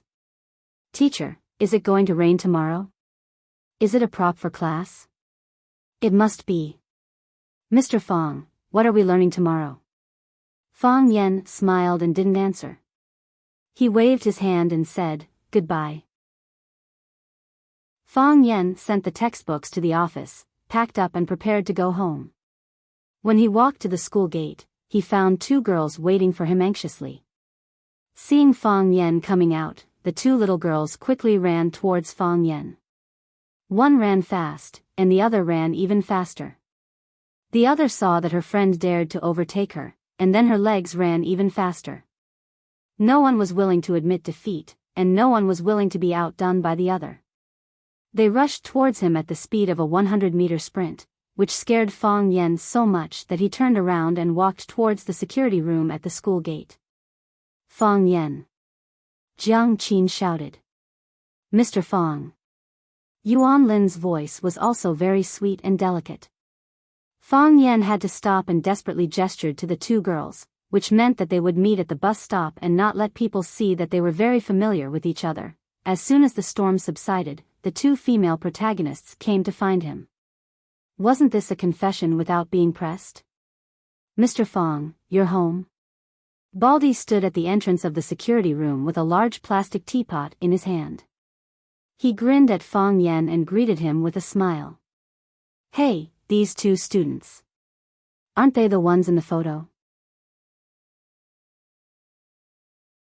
Chapter 48. Fong Yen walked in front while Jiang Qin and Yuan Lin, the two young and unadorable Lolas, followed behind Fong Yen on his left and right. When Fong Yen walked, they also walked. When Fong Yen stopped, they also stopped. They were like Fong Ying's two little tails. Of course, these tails were a bit too pretty. Fong Yen helplessly turned around to look at them and said with a bitter smile, "Why did you two come here?" Jiang Qin squinted her eyes and smiled. The corners of her mouth curled up and her nose trembled slightly. She said, "To find you." "Why are you looking for me?" Fong Yen asked. Fong Yen hoped that they didn't know anything. He hoped that these dirty things hadn't intruded into their innocent and pure world. Jiang Qin giggled as she looked at Fong Yen. She pursed her lips and didn't say anything. Yuan Lin quickly walked to stand beside Fong Yen and said apologetically, "Mr. Fong, I'm sorry. I dragged you into this."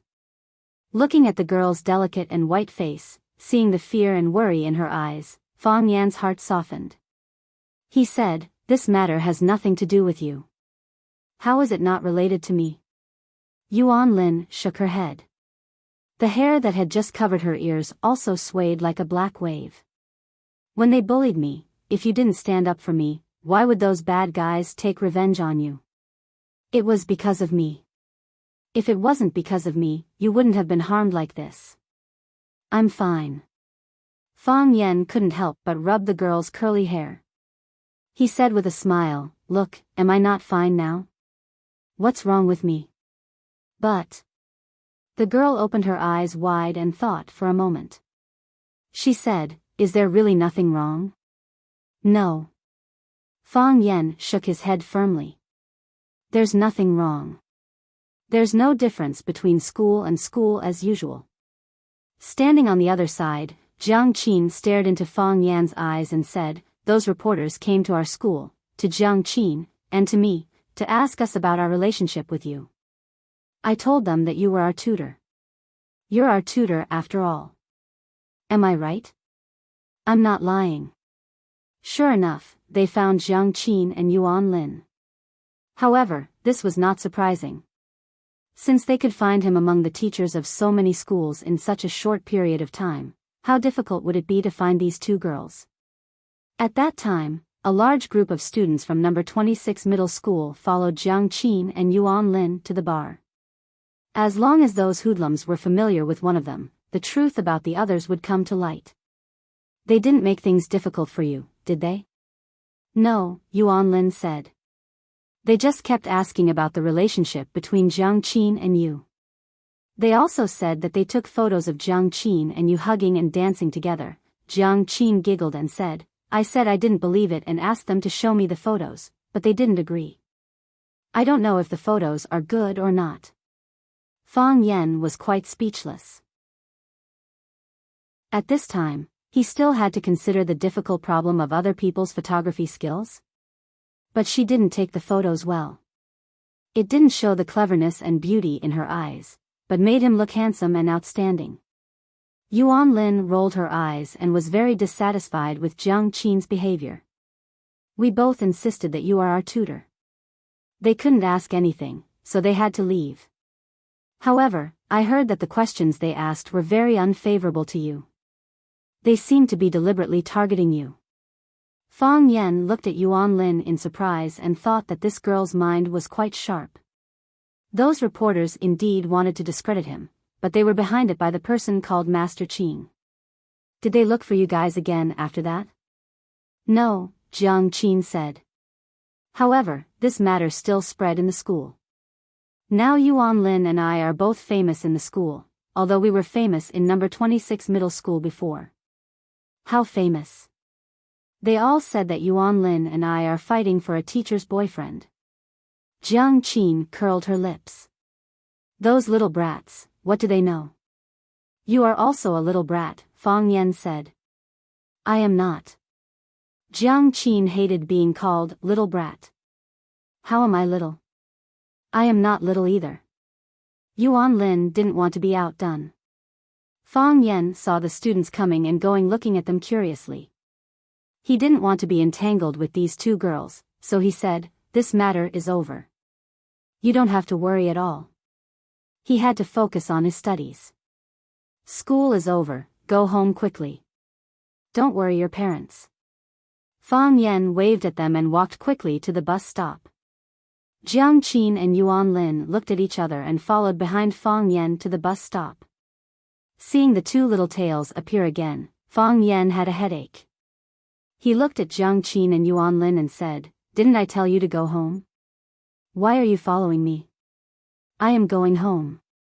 Jiang Qin said innocently. Jiang Qin invited me to her house for dinner.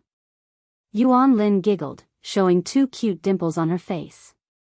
When did I invite you to my house for dinner? It's not too late for you to invite me now. Why should I invite you? Because you are my best friend and bestie. But ever since Fang Yan appeared, I feel that there is a crack in our relationship. Am I not trying to make up for it? If you want to make up for it, stay away from Fang Yan, okay? You don't even cherish me as a friend. Fang Yan was speechless. What are these two little brats arguing about? Fang Yan took Jiang Qin and Yuan Lin home. Jiang Qin rushed to open the door and shouted, Mom, I am back. Strangely, he didn't hear any response from Sister Li. The door was open, but there was no sound. Mom. Jiang Qin stood in the yard and looked around, shouting. I am not dead yet. Sister Li's gloomy voice came from upstairs. Jiang Qin looked up and complained, Mom, what are you doing upstairs? Yuan Lin is shameless enough to come to our house for a free meal. Cook more tonight. Hello, Auntie. Yuan Lin greeted Sister Li sweetly. Yuan Lin is here. Sister Li squeezed out a rare smile. Let Jiang Qin play with you. Sister Li looked at Fang Yan and said, Mr. Fang, come upstairs. I have something to talk to you. Fang Yan had long seen the alertness and alienation in Sister Li's eyes. Usually, she treated him more affectionately than her own daughter, but today's attitude was particularly different from the past. Fang Yan nodded and said, okay. I will go upstairs now. Mom, what's the matter? I am hungry. Let's cook first. Jiang Qin said. Jiang Qin was also a smart girl. When she saw her mother's expression, she knew that things were not good. She wanted to delay some time first. She would act as a spy to inquire about the enemy and then share the situation with Fang Yan in time. I will talk to Fang Yan first. Sister Li said stubbornly. It's okay. I will talk to your mom first. You two go eat some fruits when you are hungry. Fang Yan looked at Jiang Qin and comforted her softly. Seeing the tone of Fang Yan when talking to her daughter, Sister Li's expression became even uglier. The second floor of the main building belonged to the landlord's family. Although Fang Yan had eaten here many times, it was the first time for him to go upstairs. As soon as he went upstairs, he saw a huge living room. Sister Li sat in the corner of the sofa in the living room, staring sharply at Fang Yan, who had just come upstairs. Yes, she was looking at Fang Yan. The sky was dark, and the living room lights were not turned on. Sister Li's eyes emitted a frightening light in the dark, looking like a wolf. Pa! Fang Yan stood at the door and reached out to turn on the light. The light was dazzling. Sister Li squinted her eyes. It was the same action of squinting. Jiang Qin looked cute and charming, but when Sister Li did it, it gave people a feeling of killing intent. Who told you to turn on the light? Sister Li said angrily. It is too dark. I am afraid you can't see the sincerity in my eyes. Fang Yan said with a smile. He walked to the sofa opposite Sister Li and sat down. He said, Sister Li, what do you want to know? Ask away. Fang Yan's initiative caught Sister Li off guard. She was fully prepared for Fang Yan to deny it, and then she would tell the facts and evidence to beat him to the ground. She held back her strength, but it felt like punching cotton. After thinking for a while, she said, Fang Yan, tell me, how have I treated you since you came to our house? Sister Li is very good to me. Fang Yan said. Then why are you treating me like this? Is this how you repay me? Sister Li's voice suddenly became fierce, and her voice rose a lot. Sister Li, in fact, you can say it more clearly. Because it is easier for me to explain to you. Fang Yan said with a straight face. He could understand a mother's psychological feelings at this time, so he didn't feel angry at all. I asked you to tutor Jiang Qin. Why did you take her to the bar? Sister Li asked. Fang Yan thought about it and said, Sister Li, do you think it is bad to go to the bar? Of course not. I don't think it is good either. Fang Yan said. So, I accompanied Jiang Qin. I was worried that she would encounter some unpredictable danger if she went alone. You are quibbling. Sister Li heard Fang Yan shamelessly attribute the responsibility to protecting Jiang Qin, and the fat on her waist was trembling with anger. Fang Yan, you are a teacher. Is this how you teach your students? Jiang Qin is still a child. How can you take her to the bar? How could you? How could you carry her to the dance? Sister Li's eyes were red, and she said in a hoarse voice, Fang Yan, do you know? I have the thought of killing you. Chapter 49. I know, Fang Yan said softly. He took a tissue from the paper tube on the coffee table and handed it to Sister Li, saying, Sister Li, there's a big misunderstanding in this matter.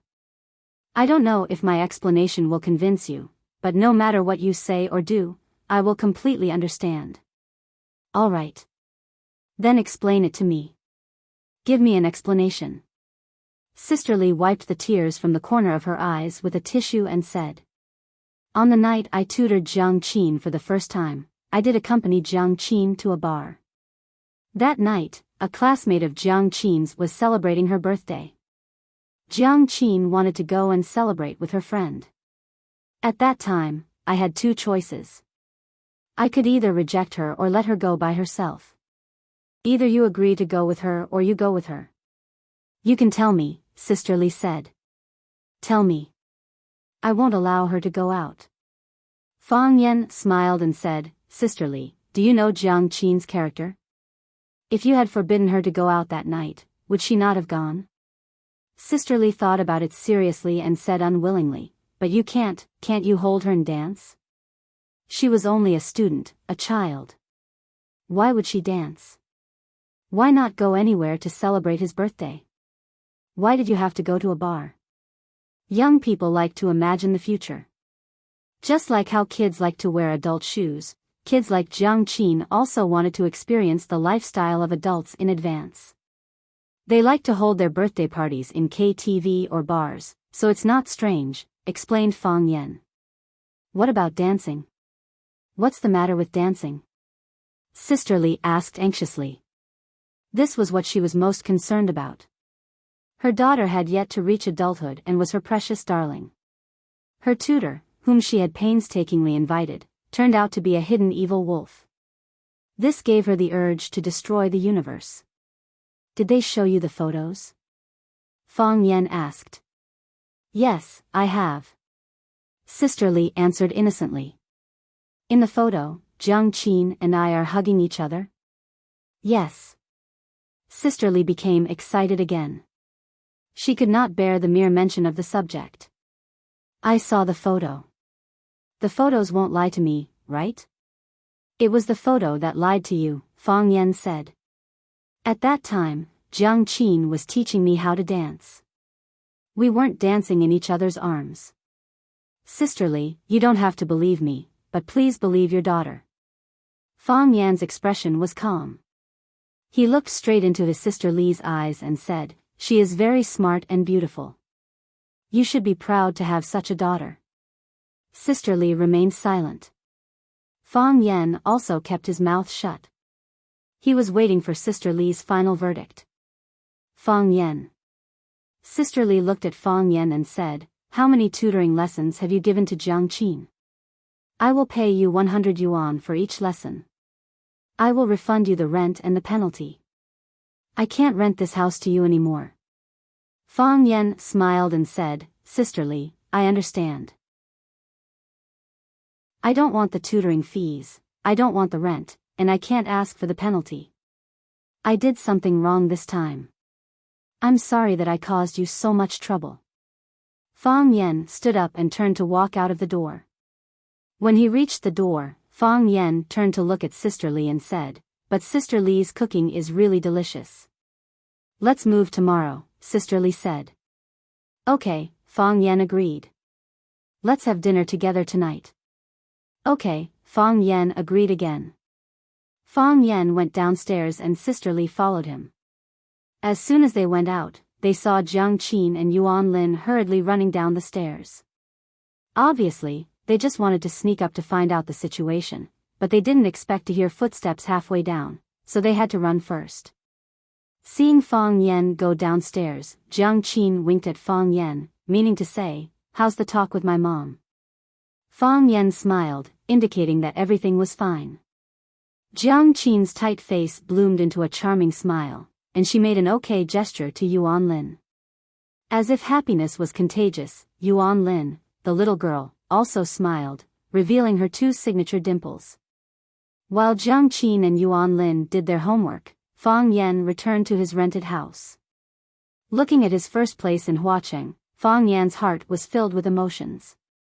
In less than a month, so many things had happened to him. This urban village called Che Pai, this alley, this small courtyard, and this house of less than 30 square meters.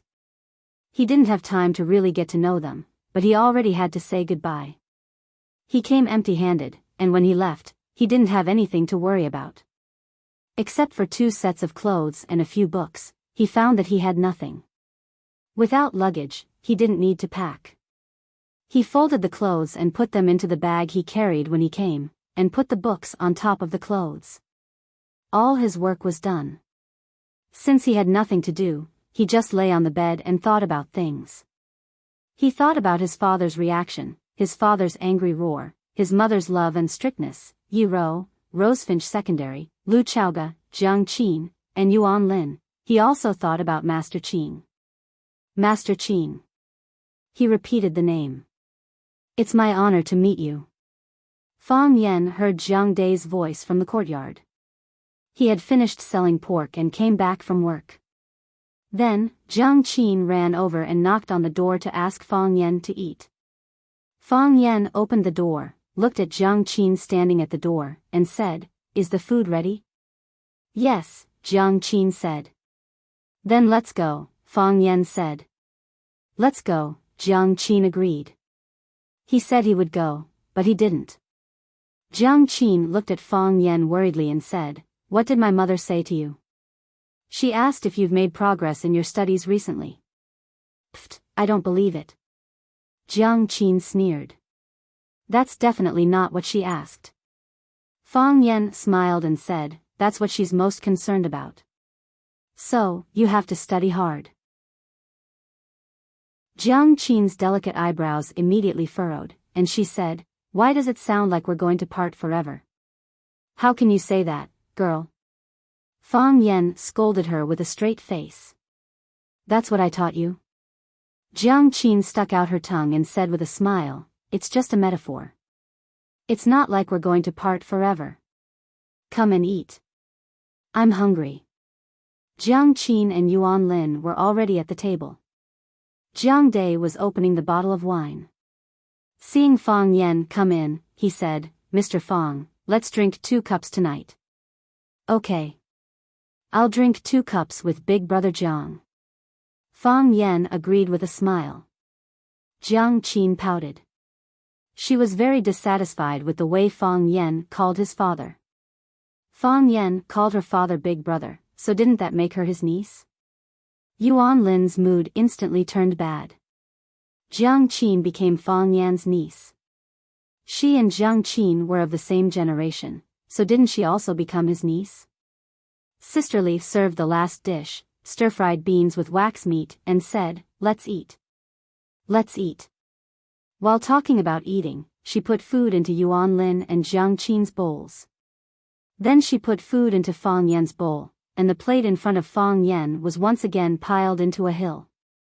"Come on, Mr. Fang, let's have a toast," Jiang Dai said with a smile and took the initiative to pick up the cup. "Let's have a toast." Fang Yan picked up the cup.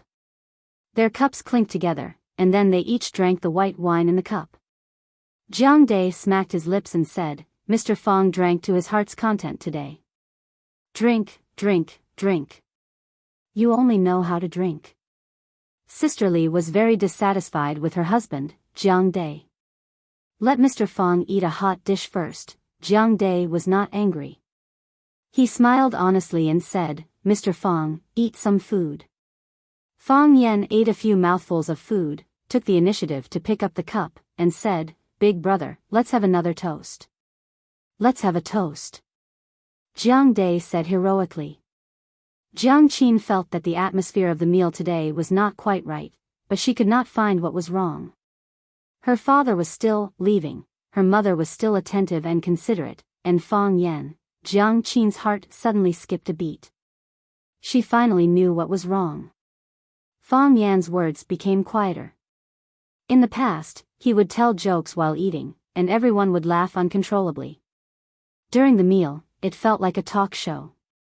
But today, he was unusually quiet. He just kept drinking and didn't talk much. What's wrong? Jiang Qin thought. Jiang Dai was drunk. This was the first time he got drunk in his own home. Oh, the second time. The first time was when his daughter, Jiang Qin, got into number 26 middle school. Although it was not the best school in Huacheng, but his daughter was really amazing. Jiang Qin had something on her mind, so she put down her chopsticks early. Yuan Lin was the second to put down her chopsticks, because in front of Fang Yan, she could not show that she could eat more than Jiang Qin. Sisterly also put down her chopsticks and looked at Fang Yan thoughtfully. Fang Yan ate bitterly for a while, then put down his chopsticks and said, "I'm full." Sisterly wanted to say something but stopped. She looked at her daughter and sighed in her heart, then said with a smile, "Mr. Fang, do you want some fruit?" "No thanks." Fang Yan also smiled and refused. "I'm really full." He stood up and walked out of the dining room, then returned to his room. He put the key on the table, picked up the small travel bag on the bed, and walked to the door of the small courtyard. The sky was dark, and the night was deep. Outside the door, there were tens of thousands of lights and endless traffic. There was the hustle and bustle of hawkers, the sound of vendors haggling, and the sound of couples quarreling. The whole world was lively and wonderful. However, standing in the middle of the crowd, Fang Yan found himself alone. Fang Yan. Jiang Qin saw Fang Yan leave with his bag and quickly chased after him. "Kiss." Sisterly reacted quickly and grabbed Jiang Qin's arm. Jiang Qin pulled with all his might, but Sisterly was too strong. No matter how hard he tried, he could not break free. Fang Yan. Jiang Qin's eyes turned red, and soon tears flowed out. "It's all my fault. I shouldn't have brought you to the bar. It's all my fault, I shouldn't have let you fight. It's all my fault, I shouldn't have hugged you and danced. It's all my fault." The girl cried out, her tears cutting her face. Chapter 50. He looks like a dog. If someone stood on a high place and happened to see his back, would he exclaim like this? Fang Yan thought, definitely. He had been living under the protection and care of the Fang family. His father was very demanding of him but extremely tolerant. His mother often scolded him but loved him very much. His senior apprentice brother accommodated him and his junior apprentice brother admired him very much. Except for being beaten by the violent woman Yi Ro every year, his life was actually quite stable and peaceful. His father's scolding was not real, and his senior apprentice brother's beating was not real. His father scolded him fiercely and his senior apprentice brother punched him cruelly, but they never really hurt him. Those people outside would. When they praise you, they don't really praise you, but when they scold you, they really scold you. They would hurt him when they hit him, and they would kill him when they stabbed him. The outside world was very wonderful, and the outside world was also very abnormal. Fang Yan felt that he was hurt. Fang Yan. Fang Yan. A hurried and sweet voice came from behind. Fang Yan turned around and looked at Yuan Lin, who was running with a school bag on her back, and said, "Why did you run out?"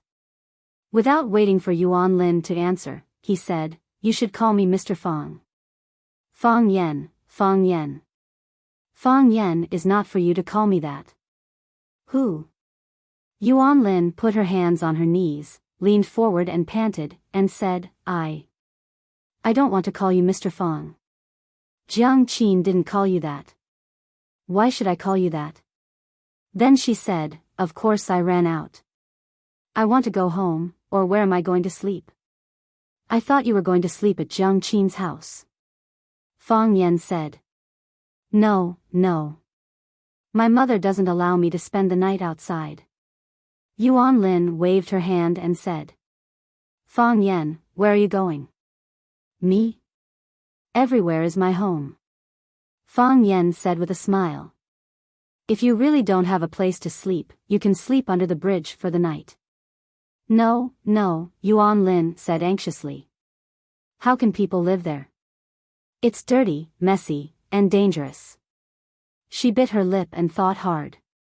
Suddenly, she said with surprise, "Why don't you sleep in my house?" Fang Yan stared at Yuan Lin with wide eyes. This little girl dared to bring a man home? "I told Mom that I found a very good home tutor," Yuan Lin said with a smile. "It just so happens that you can help me with my Chinese." Fang Yan laughed. This little girl was really too naive. Bringing a man home in the middle of the night and saying that he was her tutor. Her parents would probably call the police, right? "Don't worry. I have a place to stay." Fang Yan comforted her. "The school had already assigned me a house, but I thought that since I already rented a house here, I might as well stay here for now. Now it seems that it's not suitable for me to live here anymore." "Actually," Yuan Lin said with a bitter face, "actually, Jiang Qin is very reluctant to let you go. It's the first time I've seen her cry so much. It's not your fault. Those bad guys were doing bad things, so someone had to stand up for them and uphold justice. If someone wants to blame, it should be me." Fang Yan smiled and said, "It's your fault for being too good-looking and attracting the attention of the hooligans?" Yuan Lin was happy and shy, and said, "I'm not as good-looking as Jiang Qin." This girl really indirectly admitted that she was good-looking. Fang Yan waved his hand and said, "You go back. It's so late. If you don't go home, your parents will be worried." "I want to walk with you," Yuan Lin said. "I know you're in a bad mood." "Why am I in a bad mood? Isn't it just changing places to live?" Fang Yan said with a smile. "The house in the school is better.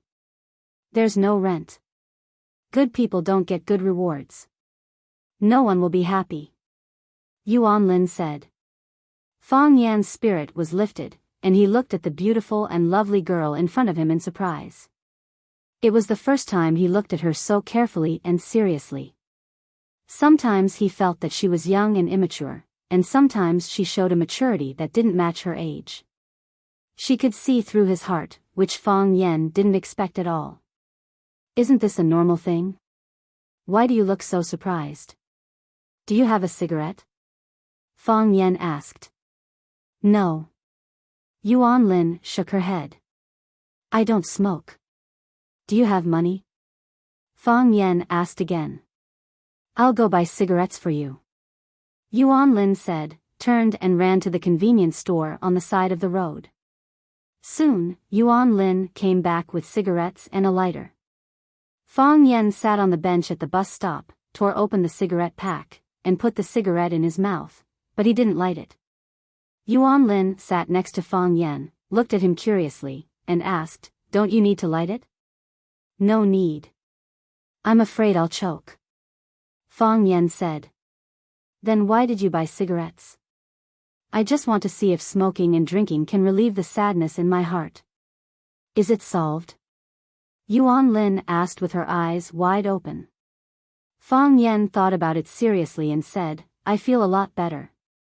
No wonder everyone likes to find someone to chat with when they're in a bad mood. I'll try it too.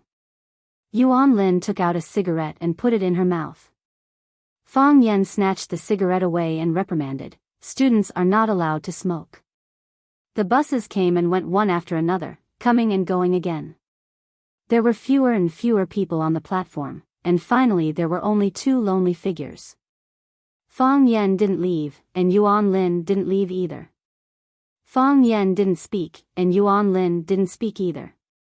The two of them just sat side by side, watching the traffic in front of them. The lights were on, and the world gradually quieted down.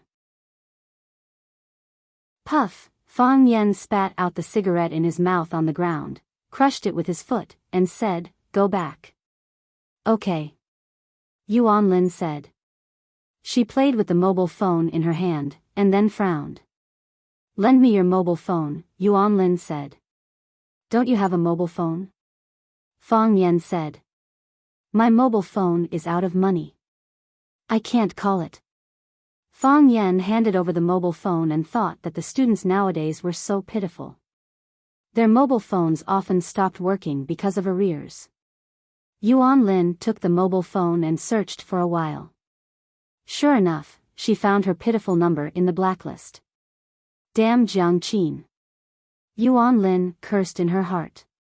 Her fingers quickly moved, restored her number from the blacklist, and then threw Jiang Qin's number into the call rejection list. After doing all this, she returned the mobile phone to Fang Yan with satisfaction and said, Forget it. It's so late, and it's better not to disturb others by phone. Yuan Lin got up from the bench and said, Fang Yan, I'm going back. Call Mr. Fang. Fang Yan said angrily. Goodbye, Fang Yan. Yuan Lin said with a smile. She reached out to a taxi, opened the door and got in. These children. Fang Yan shook his head. When he woke up, it was a new day.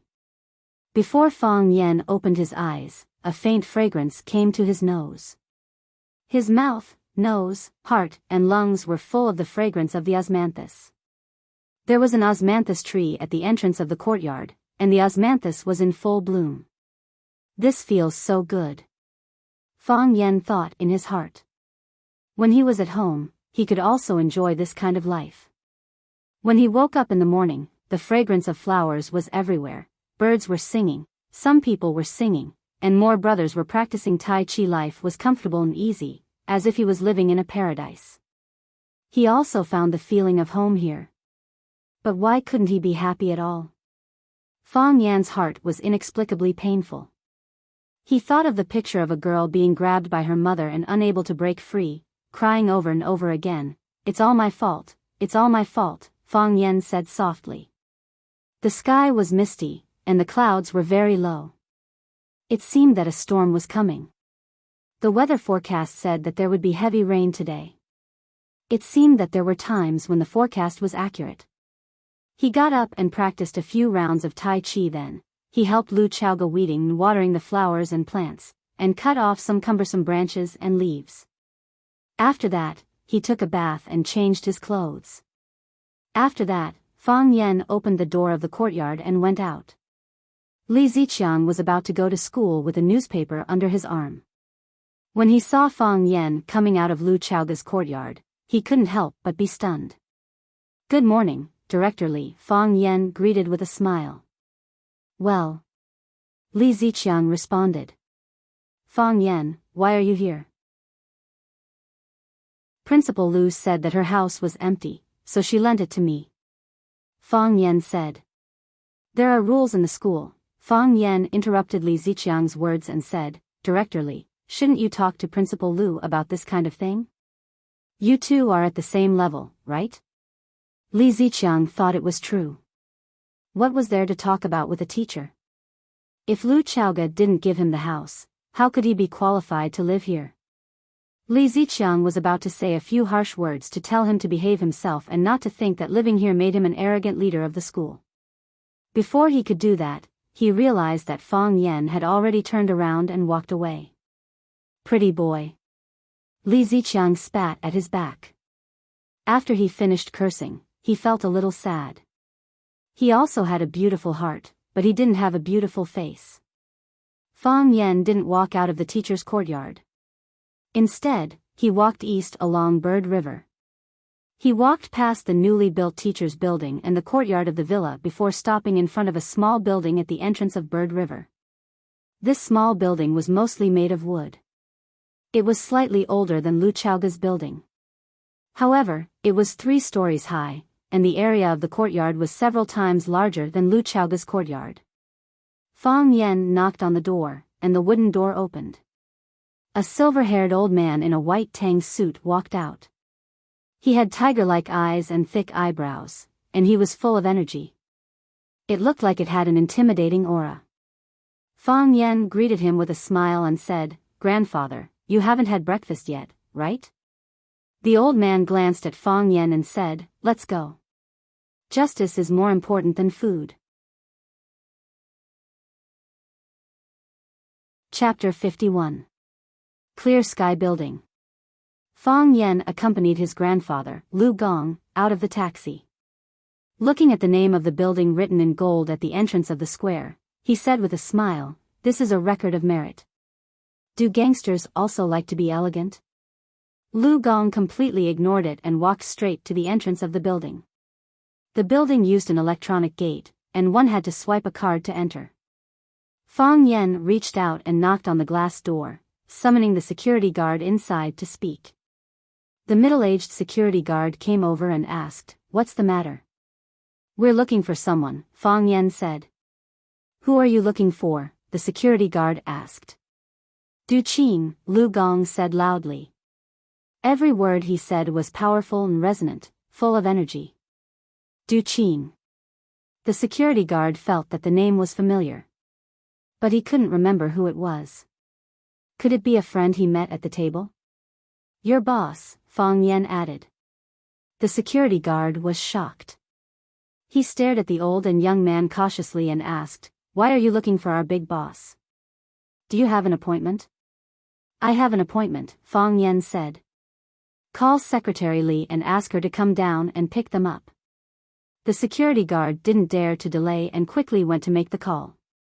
Soon, he ran over again and said, Secretary Li invites you in. The electronic gate opened automatically. Lu Gong stepped in, and Fang Yan followed closely behind. As soon as they reached the elevator door, the elevator opened. A beautiful and sexy woman walked in and said with a smile, Is it Mr. Lu? The chairman is already waiting for you in the office. She looked at Fang Yan, who was standing next to Lu Gong, and said, This is. There was only Lu Gong's name on the memo. Fang Yan belonged to the unknown unregistered. Fang Yan. Fang Yan took the initiative to reach out to the woman, holding her smooth and delicate palm and said, Fang as in square, Yan as in Chinese. What a descendant of Yan Huang. Leah laughed. Mr. Lu, a descendant of Yan Huang. Please follow me. Lu Gong glared at Fang Yan and stepped into the elevator.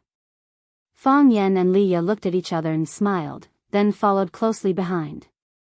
Leah used the nameplate on her chest to scan the elevator's electronic system, then pressed a blank button that did not show any floors. Fang Yan thought to himself, This Du Qing is indeed worthy of starting out as an underworld. His sense of security is very strong. Even though the Clear Sky Building was his independent kingdom, he was still heavily guarded. Fortunately, Grandpa's student had a way. Otherwise, it wouldn't be easy for him to see him. The security on the top floor was even stricter, and the staircase and the lounge of the elevator was. The security on the top floor was even stricter. At the top of the stairs and in the lounge facing the elevator, there were black-clothed men eyeing outsiders. A hooligan is a hooligan. Even if he has hundreds of millions of dollars, he still can't change the violent and barbaric nature of a hooligan. Fang Yan mocked in his heart. Of course, this did not rule out the possibility of Du Qing wanting to show off his strength in front of his guests. After all, some coal bosses like to bring a few burly men to increase their aura when they went out. When Shanghai Beach was on the air, Su Wenxiang, who was dressed in black and wearing a black hat, walked out of the alley with a group of lackeys in suits. How many hot-blooded men were envious of that scene? Leah walked to the door of an electronic door, pressed the video call button, and said softly, "Boss, Mr. Liu is here." The electronic door opened, and Leah stood at the side and made an inviting gesture. Lu Gong was fearless as he strode in. Fang Yan thanked Leah and followed her into the room. This was a room that was so spacious that it was a little unreasonable. The entire room was about 1,000 square meters in size. There were no bookshelves filled with books, no computers, phones, and other electronic office equipment. The walls were all painted silver. Other than a wooden table and chairs facing the door, there was an indoor golf course. The indoor lawn was planted with lush green grass, and the ceiling was transparent. When he raised his head, he could see the dark clouds rolling in the sky. A middle-aged man wearing a polo shirt stood in the middle of the lawn, holding a club with both hands and preparing to hit the ball. Bang!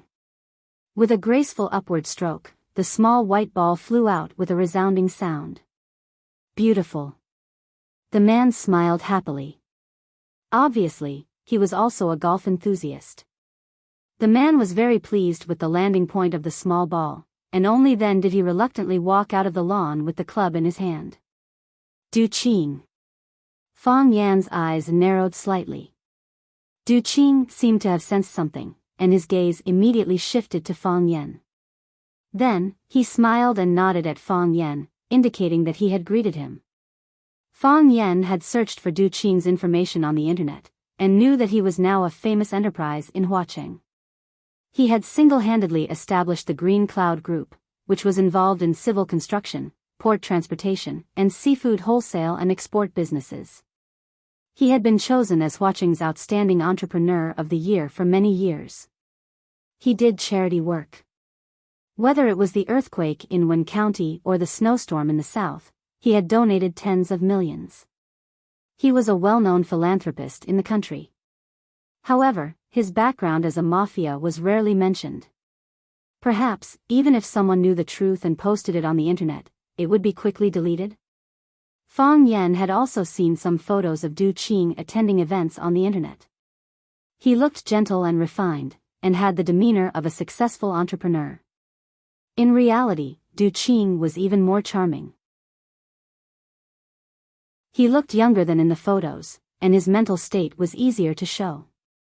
He had a square face, swept back hair, and wore white casual pants and white casual shoes. A black polo shirt pulled down his age, and he looked much younger than his actual age. This was a handsome man. Or rather, this was a refined man. If one did not know the inside story, they would not be able to connect this person with Huaqing's mafia tycoon, Master Qing. Yes, this man controlled the underworld forces of Huaqing. Some people said that in modern society, good families all followed the style of young ladies, and young ladies all walked the path of purity, so did gangsters. Old Mr. Liu, nice to meet you. Du Qing took the initiative to extend his hand to Lu Gong. His smile was very friendly. Lu Gong placed his right hand behind his back and said expressionlessly, "There's no need for a handshake. Your hands are covered in blood from fighting and killing, and my handwriting is covered in ink from flipping through books. We are not the same kind of people."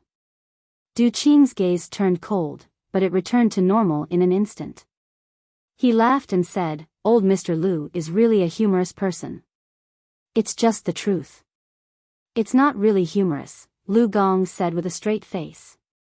Du Qing was still smiling, but his smile had obviously become gloomy. He said, then, what is old Mr. Lu's purpose in meeting me? To seek justice for my grandson. Lu Gong pointed at Fang Yan and said. Du Qing looked at Fang Yan and said, little brother, this is the first time we've met, right? Why do you have a murderous look in your eyes when you see me? You want to kill me, and I want to kill you. What's wrong with that? Fang Yan laughed. What's your name? Fang Yan. Fang as in square, the flame of the descendants of Yan and Huang. Some people say it's the flame of two fires. Fang Yan? Du Qing repeated the name. He finally had a little impression of the man in front of him. At an invitational golf tournament, he was asked to deal with a man. It was said that the man was just a middle school teacher. He didn't take the matter seriously and casually asked his subordinates to do it. This teacher actually had some background. Was he the grandson of old man Lu Gong? No, Lu Gong's surname was Lu, and Fang Yan's surname was Fang, so it's you? Du Qing laughed. Before you came in, I really didn't think that we would have a chance to meet. I'm the opposite of you. Fang Yan laughed. I know, we will definitely meet. Because you have a good grandfather? Du Qing sneered. Asking an old man to come out and plead for you shouldn't be a hot-blooded man, right? There are two fires in your name, but you can't see any fire in your actions. This is the most convenient way. Fang Yan said. Of course, I have many other ways. However, I think this method should be the most gentle of all the methods. Fang Yan not only knew how to recite poems and write, but he was also proficient in tracking, kidnapping, burlap, and beating people with clubs. As the saying goes, it's never a burden to have more skills. Du Qing looked at Lu Gong and said, Old Mr. Lu, how do we seek justice for this? First, tell us the real culprit behind the scenes, and we will talk to him. What else? Du Qing asked. Kowtow to my grandson and apologize. Lu Gong said. Du Qing's eyelids twitched. Those who were familiar with him knew that this was a sign that he was extremely angry. What if I don't agree? Why not? I can't agree. I don't want to agree either. You wanted to destroy my grandson, so asking you to kowtow and apologize is already extremely lenient. Do you really think that a hooligan's face is more important than my grandson's life? Lu Gong. Du Qing shouted angrily. I see that you're giving face to Chief Luo. Don't be so ungrateful. Do you believe that I won't get someone to throw you off this Clearski building? Du Qing looked out the door and shouted, Men. Whoosh, the electronic door opened and a large number of men in black surged in. They surrounded Lu Gong and Fang Yan in the middle, looking like they could attack at any time. Fang Yan took a step forward and used his body to block his grandfather, Lu Gong, behind him. Move. Lu Gong pushed Fang Yan away. I don't believe you. Lu Gong glared at Du Qing and shouted sternly. His eyes were wide open and his silver hair was flying. I'm a scholar. I know the 4 books and 5 classics, and I'm familiar with the records of the Grand Historian and the Book of Han. I write to nourish my qi, and I read poetry to cultivate my mind. I only have a few clothes and I'm penniless. But I have thousands of students, and that's my greatest asset in this life. I respect heaven and earth, respect morality, and fear the people. You're just a hooligan, why would I be threatened by you? Lu Gong strode in front of Du Qing and shouted, I know that your family is rich and has many disciples. I'd like to see what you can do to me today. Civil officials were not greedy, and military generals did not hesitate to die. They would definitely win the hearts of all the countries in the world. Even a mere scholar, as long as he had the courage to protect himself, he could even charge into a dragon's pool or a tiger's den. Chapter 52. Literature could shock the heavens and the earth. In ancient myths, when a good piece of literature appeared in the world, there would definitely be a phenomenon from the heavens. Auspicious clouds would fill the sky, drums would sound in unison, fairies would scatter flowers, saints would appear, and 72 saints would bow in worship. Generals had killing intent, while scholars had strength of character. When a scholar was not afraid of power or death, then he would be an invincible existence. Killing him and humiliating him was just to help him leave his name in history. Sima Qian was like this, and so could Lu Gong. Fang Yan's eyes widened, and he was deeply shocked. His grandfather was a teacher who rarely blushed with others, but when faced with an ambitious and ruthless underworld character like Du Qing, he was actually able to display such an aggressive and unyielding attitude. This was too surprising, pleasantly surprising. He held his head high and chest out, and his eyes were firm and stubborn. His thin face was slightly raised, and his silver hair stood on its own even though there was no wind.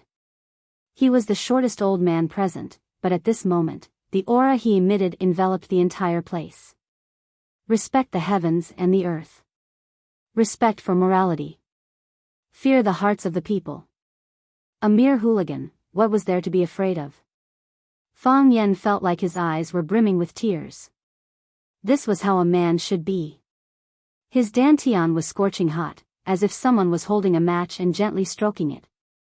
The heart of Tai Chi, which had been stagnant for a long time, was starting to react.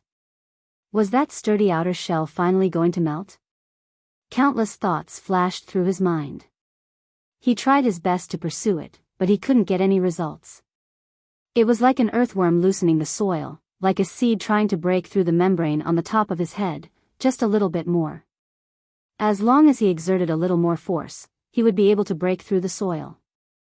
What was missing? What exactly was missing? Seeing Lu Gong's overbearing manner, Du Qing was extremely angry. How many years had it been? No one dared to clamor in front of him. Of course, there had been someone who didn't know the immensity of heaven and earth. Later, on his way back, he had collided with a truck loaded with sand and stones. He had died on the spot, and the truck driver had abandoned the car and fled. How could there be so many coincidences in this world? Some coincidences were heaven's will, while others were human's will. Just as Lu Gong had said, his family was filthy rich, had many underlings, made friends with influential officials, and squeezed into the upper class with the identity of a greenhorn. As long as he said a word, or even just a hint with his eyes, there would be countless people willing to work for him, erasing the old and the young from this world. Yes, his underlings were also getting impatient from waiting. The people standing in this office were the brothers who had fought with him in the past. When these arrogant soldiers and valiant bandits heard Lu Gong's words, their eyes turned red and they clenched their fists tightly. Du Qing could also hear Barbarian Bull's rough breathing, which was a sign that he was about to attack. "You may leave," Du Qing said. A tragedy was about to break out. "Big brother!"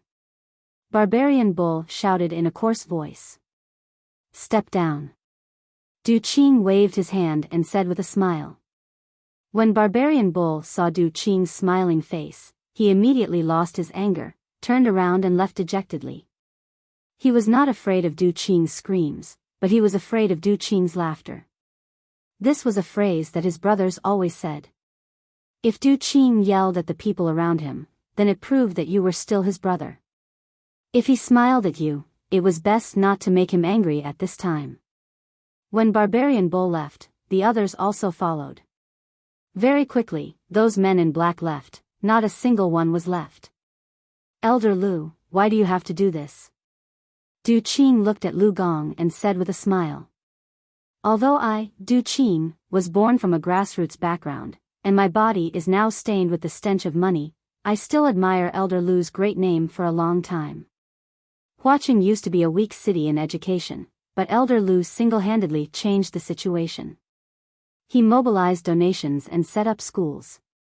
He personally attended to everything, and invited talents everywhere.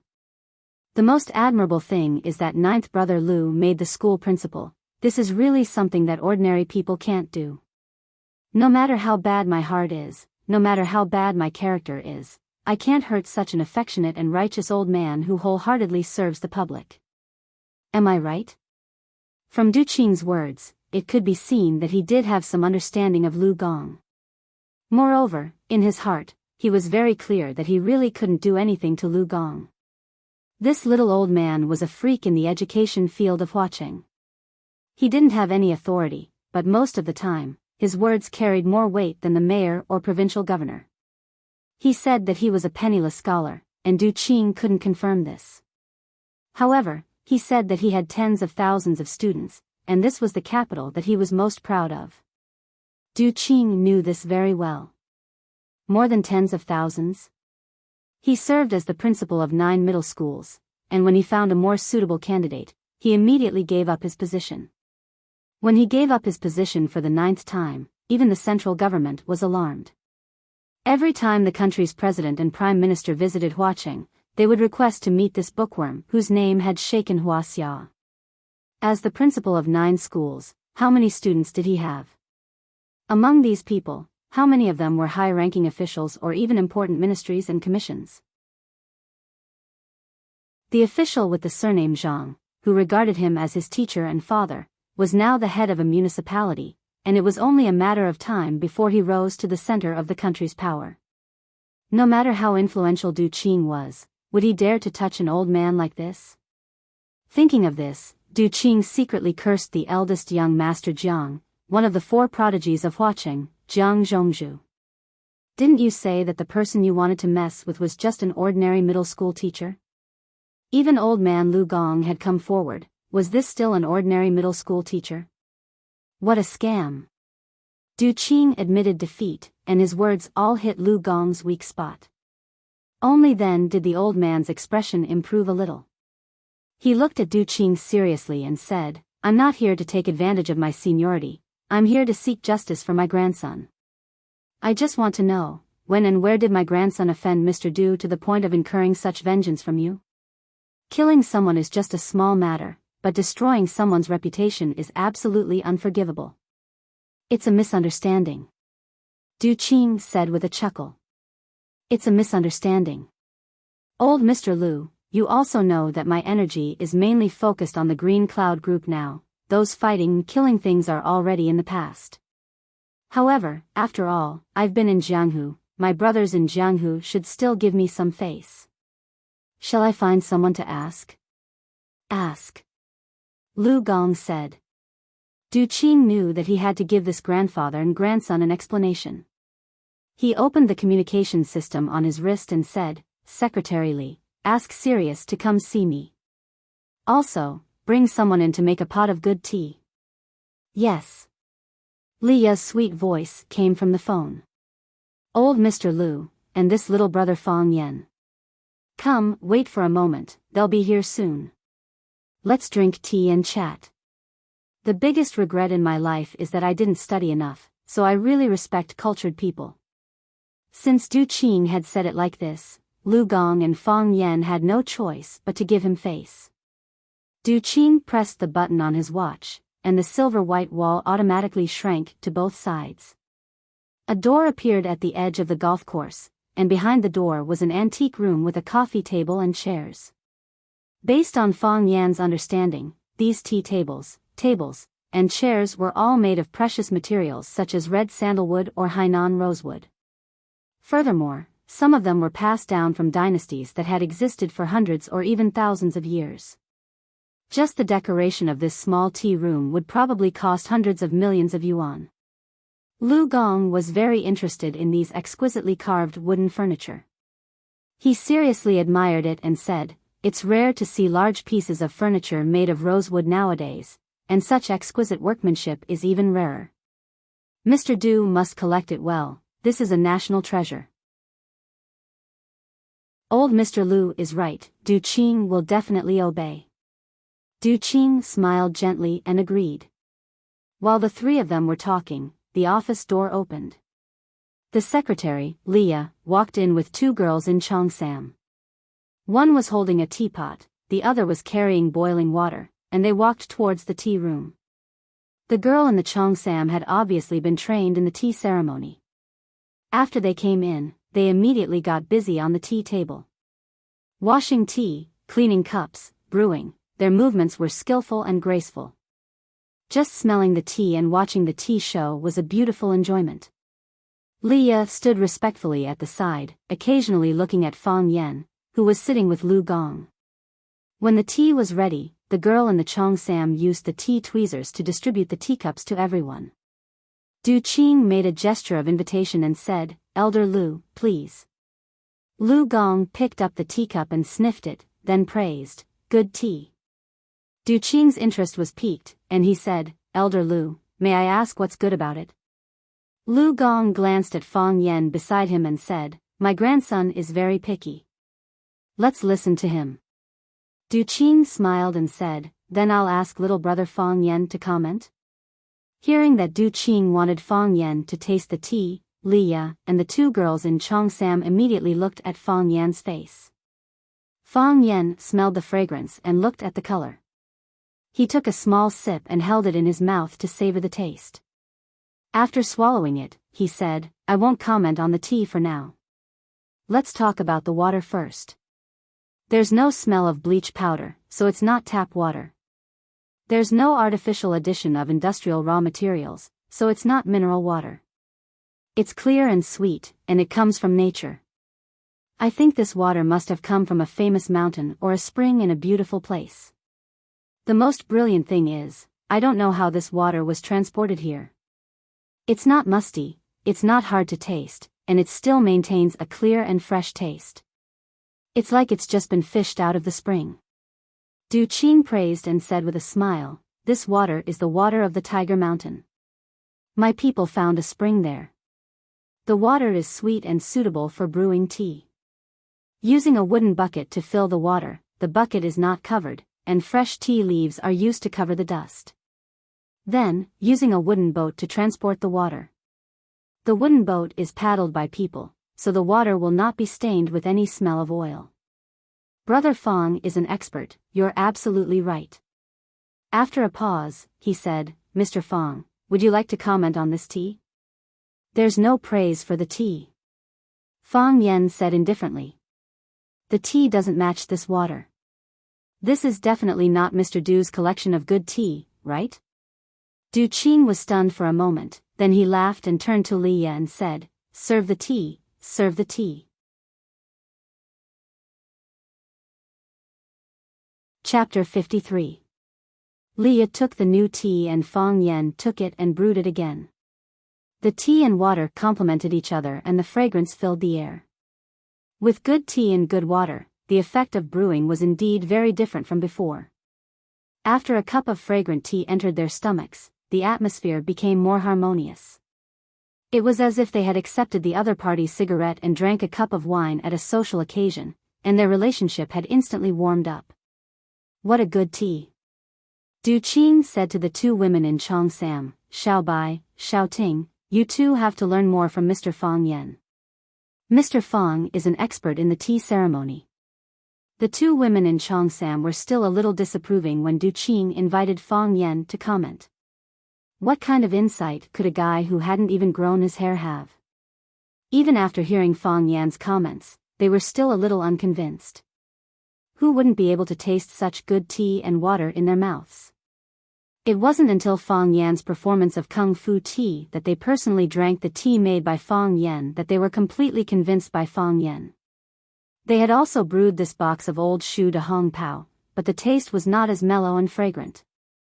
Hearing that the boss wanted them to learn from Fang Yen, the two of them stared at Fang Yen with shining eyes and said, "Mr. Fang, please give me some pointers." Fang Yen waved his hand and said, "I don't dare to give you pointers. You two are good at tea, but you still lack understanding of the materials. After a long time, you have accumulated a lot. Good tea and good water can be seen at a glance." "Thank you, Mr. Fang," the oval-faced girl said gently. While they were tasting and discussing tea, Sirius was also brought over. He was pushed over in a wheelchair. Looking at Fang Yen, who was sitting opposite Du Qing, his eyes were filled with uncontrollable hatred. After staring at Fang Yen for a few seconds, he greeted Du Qing and said, "Mr. Du, you're looking for me. Sirius, let me ask you something." Du Qing walked in front of Sirius and said, what's the conflict between you and Mr. Fong? Sirius looked at Fong Yen again and said in a low voice, a little misunderstanding. Has the misunderstanding been resolved? Yes, Sirius said. Someone had informed him before he came, so how could he dare to speak carelessly? Will there be no problem in the future? Du Qing looked at the bruise on Sirius' face and had a new understanding of Fong Yen. His subordinates had only reported to him that Sirius was injured, but they had not expected him to be injured to this extent. This kid's methods were also quite sinister. No more, Tian Lang said unwillingly. The misunderstanding has been resolved. Du Qing turned to look at Lu Gong and said, Old Master Lu, you see, the attitude of the person involved is quite good. Why don't you let me be the peacemaker in the middle and let this matter rest? Lu Gong waved his hand and said, a pitiful person must have a hateful side. Let him go. Du Qing patted Sirius' shoulder and said, have a good rest. Yes. Sirius's eyes turned red and he said in a choked voice, thank you, Mr. Du. Du Qing waved his hand, and Sirius was pushed out. He is also a good man, Du Qing said with a smile.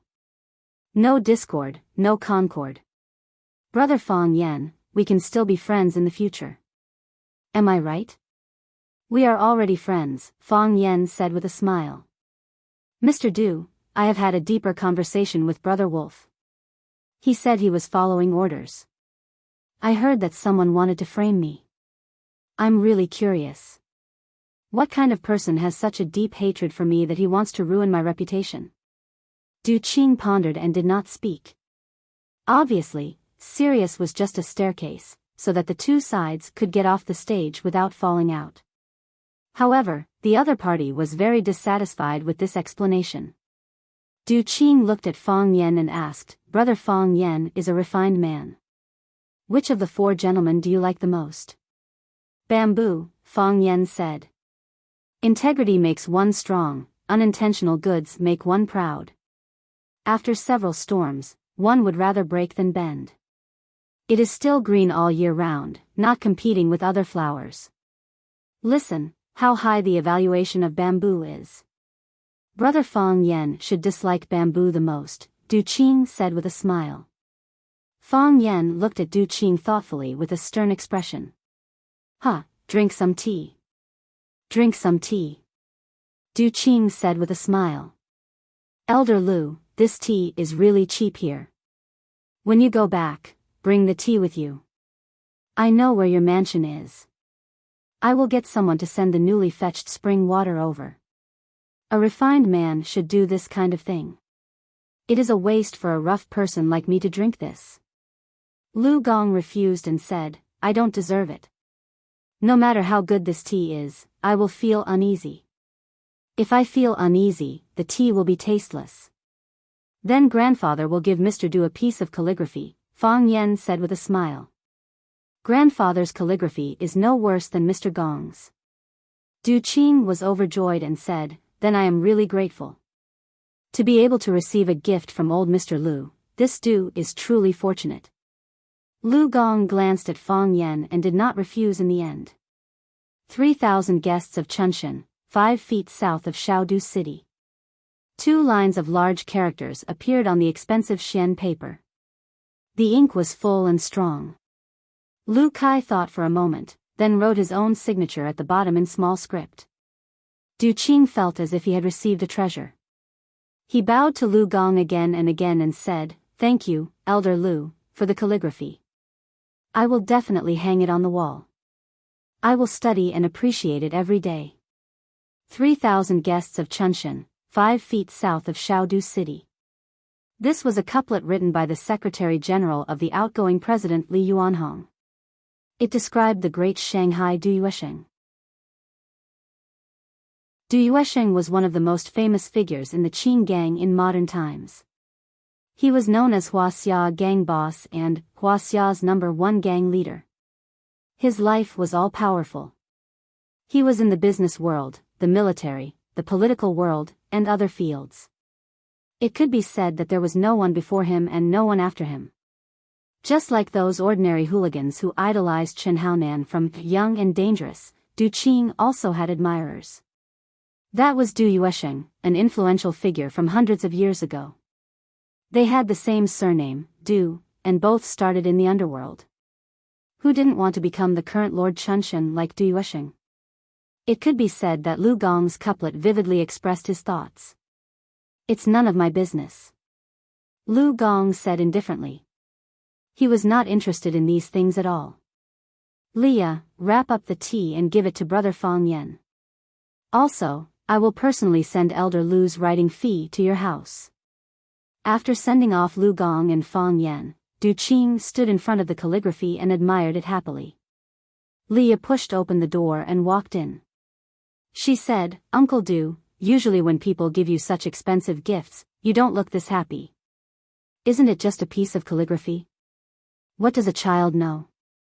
Du Qing said with a smile. Do you know how the former Prime Minister praised Old Man Lu? The Prime Minister's original words were, I am the Prime Minister of the political world, and you are the Prime Minister of the academic world. After thousands of years, the people will forget me, but they will still remember you. The Prime Minister of the academic world. This Prime Minister of the academic world is unyielding, but I've never heard of him giving words to anyone.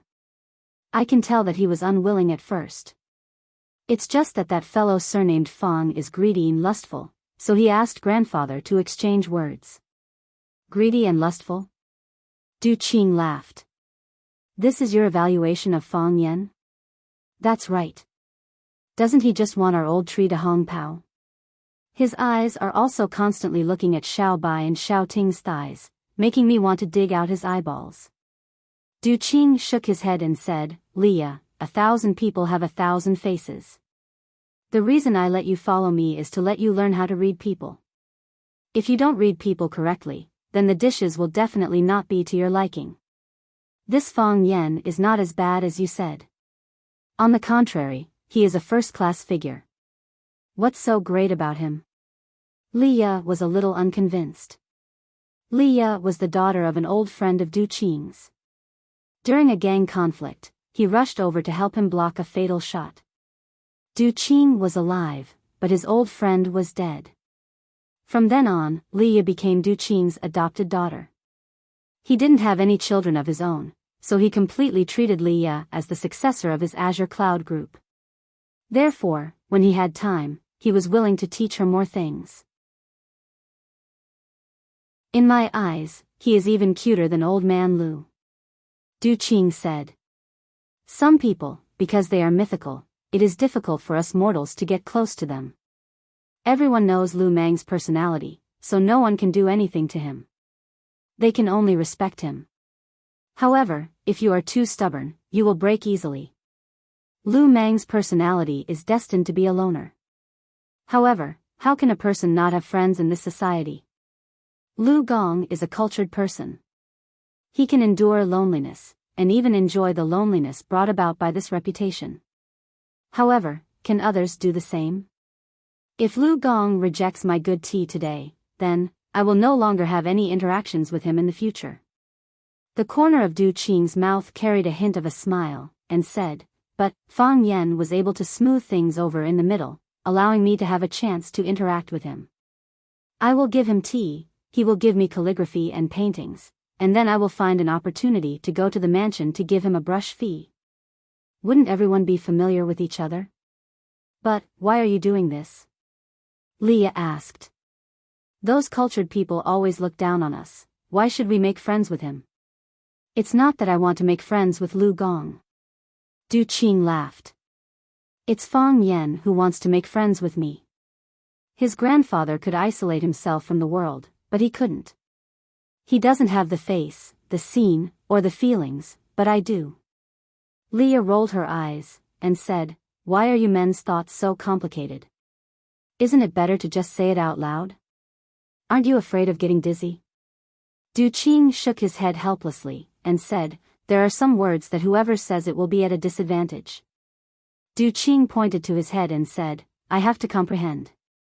After a pause, he smiled with a playful expression and said, isn't that good? Jiangzhu Lu against the fire above. Flower City has been quiet for a long time, it should be lively now, right?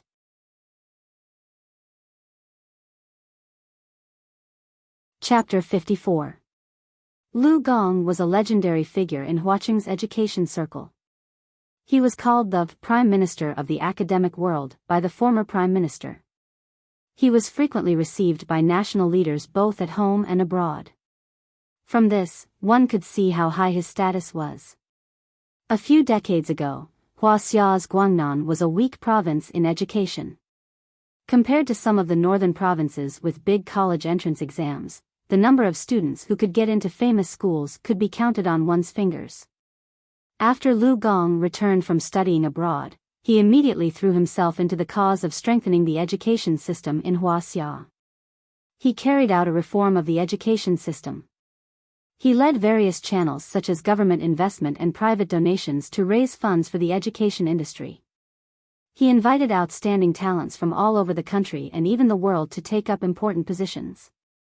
He successively served as the principal of Huaqing High School, Huaqing Second High School, Third High School, Ninth High School, Guangnan First High School, and Huaxia Normal University High School. He was not greedy for money or power. When he found that someone was more suitable than him for the position of principal, he immediately gave up his position. Rosefinch Secondary's predecessor was Huaqing 29th High School. It was also the school where he served as the last principal. 29th High School was the worst school in Huaqing. Whether it was the school environment or the students' results, it was ranked last. He proposed to reform the school and introduce private funds to build an elite school. The government accepted Lu Zhang's suggestion, and number 29 High changed its name to Vermilion Bird High School. After receiving funding from the outside world, the school's environment was remodeled, and outstanding teachers from society were recruited with generous salaries. After more than 10 years of hard work by countless people, it was finally built into a school that was second to none in Huaqing, or even all of Huaxia. In the past few decades, the education industry in Huaxia had also greatly improved. Every year, there were countless students who got into the top 10 schools in the country. There were also many students who were specially recruited by famous foreign schools. Lu Gong was old and tired. After resigning from his position as principal of Rosefinch High School, he stayed in his old house by the Sparrow River to live out the rest of his life. Rosefinch Secondary later built a new batch of teaching staff rooms and prepared a small courtyard for the school leaders. Lu Gong did not want to move into these new houses. He still lived in the small building he used to live in. Fang Yan followed his grandfather into the courtyard. A kind-looking old lady quickly came out and said with a smile, "Fang Yan, you and your grandson went out. You haven't had breakfast, right?" "I drank a lot of tea," Lu Gong said. "Do you have sweet potato porridge?" "It's still in the pot. I'll cook it for you." "No need. Porridge is fine," Lu Gong said. "Fang Yan, have a bowl too." Fang Yan and Yan. Lu is the old lady. In the past, Fang Yan had always lived in the north, and the old couple rarely had the chance to see him. Now that her grandson had come to work for them, she naturally had to take care of Fang Yan's daily life. "Whatever." Lu Gong waved his hand and said. The old lady happily went to stir-fry some side dishes. Fang Yan and Lu Gong sat at the dining table and each filled a bowl of sweet potato porridge to eat. "Grandma's porridge is really good," Fang Yan praised. Lu Gong raised his head and glanced at Fang Yan. He carefully chewed the food in his mouth without saying a word. Fang Yan understood his grandfather's meaning and tactfully shut up. He knew that his grandfather adhered to the habit of not talking while eating or sleeping. When eating, he didn't like to talk or listen to others. Grandma's movements were swift, and she quickly brought out two side dishes that went well with the rice. One was lettuces, and the other was stir-fried green beans with meat. Fang Yan ate to his heart's content and went to get another bowl of porridge. Lu Gong put down his bowl and chopsticks, indicating that he was already full. Fang Yen ate another bowl of appetizers before putting down his chopsticks in satisfaction. Follow me to the study, Lu Gong said. After that, he stood up and left. Okay. Fang Yen agreed. You just dropped the bowl. Why don't you let me sit down and rest? Grandma complained while cleaning the table. Lu Gong didn't respond. He took Fang Yen to the study on the second floor. Lu Gong's study was 200 square meters, occupying more than half of the entire second floor. The other half was the balcony, where he could sit down and drink tea, smoke, or play 5 animal frolics twice to exercise. Apart from a wooden table and chairs in the study, there were bookshelves everywhere. The bookshelves were filled with books of different sizes and colors. There were rare books from the Ming and Qing dynasties, manuscripts of unofficial history, biographies of famous people, general history of China and the world, poems from the Tang and Song dynasties, philosophy, education, music, and fine arts. Rather than calling it a study, it would be better to call it a small library. What impressed Fang Yen the most was that Lu Gong was not the kind of person who flaunted his knowledge. He deliberately bought these books and hid them at home in order to show others that he was knowledgeable. He was a real book lover. He had read most of these books and even made a lot of comments and wrote dozens of reading notes in them. The reason why Lu Gong retired early was that he felt neglected by these old friends. Fang Yen didn't have many opportunities to come to the south, and he had only been able to enter his grandfather's study a few times. He looked at the huge study enviously and reached out to take a thread-bound book called Zhua Zongtang's Anecdotes from the bookshelf. Stop! Lu Gong shouted. Fang Yen quickly withdrew his hand and looked at Lu Gong in confusion. Wash your hands first. Lu Gong pointed to the corner and said. My hands are clean. That's what you think. Fang Yen smiled bitterly. He had to wash his hands and wipe them with a white towel before he dared to touch these little treasures. Every book is the author's painstaking effort. You must have respect for words, Lu Gong educated him. I understand. Fang Yen looked at the romantic history of Lu Sanbian in his hands and was immediately filled with respect. Lu Gong sat down in front of the desk and looked at Fang Yen. Fang Yen, you want to make friends with Du Qing? It's not exactly making friends. Fang Yen smiled. He walked in front of Lu Gong and explained, it's borrowing each other's power. He wants to borrow your power, and I want to borrow his power. Just teach and educate people. Borrowing power? Fang Yen smiled bitterly and said, Grandpa, that's what I thought too. But didn't you see the actual situation? I didn't provoke anyone to be my language teacher, but they did this to me. 2 fists are no match for 4 hands. No matter how strong the boss is, it can't withstand a group attack. There has to be a teammate to help at the critical moment. Even if they don't help, it's fine to stand at the side and shout. Lu Gong pondered and said, have you found the person behind the scenes? I've finally found it, Fang Yen said. Who is it? Lu Gong's eyes were sharp as he said coldly. Fang Yen knew his grandfather's stubborn temper. If he knew who the enemy was, he would definitely fight them to the death. He was strict with himself, but he also doted on him. Grandpa, leave this matter to me, Fang Yen said with a smile. If you let an old man handle everything, wouldn't it make your grandson seem incompetent? Be careful, Lu Gong reminded him. It's not like before. I understand, Fang Yen agreed. Teach and educate people well and bring out a few good seedlings.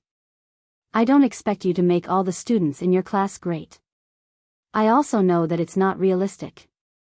However, if you can bring more good students out, you will be making a great contribution to society. Lu Ken tried his best to persuade him. He had been an educator his whole life, so as long as there was a chance, he would educate people. This was also the reason why his grandmother had repeatedly asked Fang Yen to stay, but he still insisted on renting a house outside. He wasn't afraid of his grandfather and father who knew martial arts, but he was afraid of his grandfather who was a scholar who didn't even have the strength to truss a chicken. I will work hard to learn from you, Grandpa. Fang Yen took the opportunity to flatter him. Lu Gong's expression looked better as he said, I didn't approve of you learning martial arts in the past. In times of peace, what's the point of learning those fighting and killing skills all day? Isn't it enough to practice the 5 animal frolics and do a few rounds of Tai Chi every morning? Reading more is the right way. You will naturally have a scholarly air. You're right, Grandpa. Fang Yen thought of the burning feeling in his dantian again. He knew that he must have been touched by something, or else this wouldn't have happened. He said, Grandpa, you faced so many strong enemies today. It made my blood boil. I admire you. Strong enemies? They're just gangsters. Lu Gong sneered. They are afraid of me. I don't fear them. Du Qing worked his way up from the bottom, so he naturally knew that life wasn't easy. What's in it for them to torture my old bones? If only I could do the same as Grandpa, Fang Yen said with a smile. This sentence wasn't completely flattering, but it also had his true thoughts. When he saw his grandfather proudly say, I know your family is rich and has many disciples. Let's see what you can do to me today. His heart was really touched. Why can't you do it? Lu Gong asked. You've been well-read since you were a child, and your martial arts are superior to your peers. You write well, draw well, know how to play the zither, play the flute. You're smart and observant. You have much more than me and many people. Why can't you do it? Fang Yen looked at his grandfather in surprise. Why did this old man think so highly of him? Because you lack spirit, Lu Gong said seriously. A man can't stand without a soul. The reason why you're a man is not because you're 8 feet tall, but because you have spirit. Napoleon was 5 feet 2 inches tall, but he rode his horse and pointed his sword at the world, becoming a great man of his generation. Fang Yen, you have so many talents, why can't you get what you want? Spirit. You lack spirit. Fang Yen seemed to be possessed, and his mind kept repeating this sentence. The burning feeling in his dantian became stronger again, as if it was burning a hole in his flesh. His forehead was dripping with sweat, and his face became extremely ugly. Boom, there was a sharp pain in his mind, like fireworks exploding in a galaxy. The sky was full of stars, dazzling.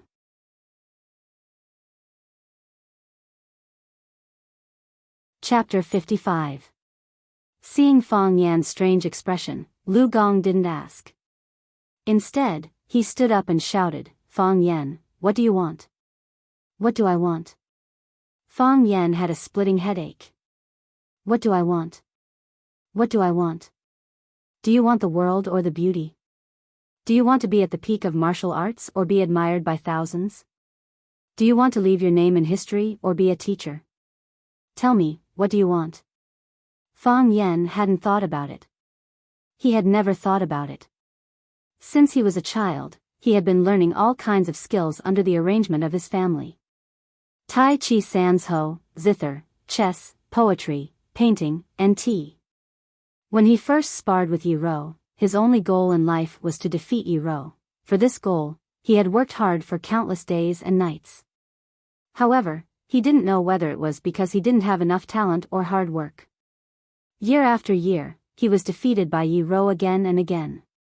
He couldn't even achieve this only goal.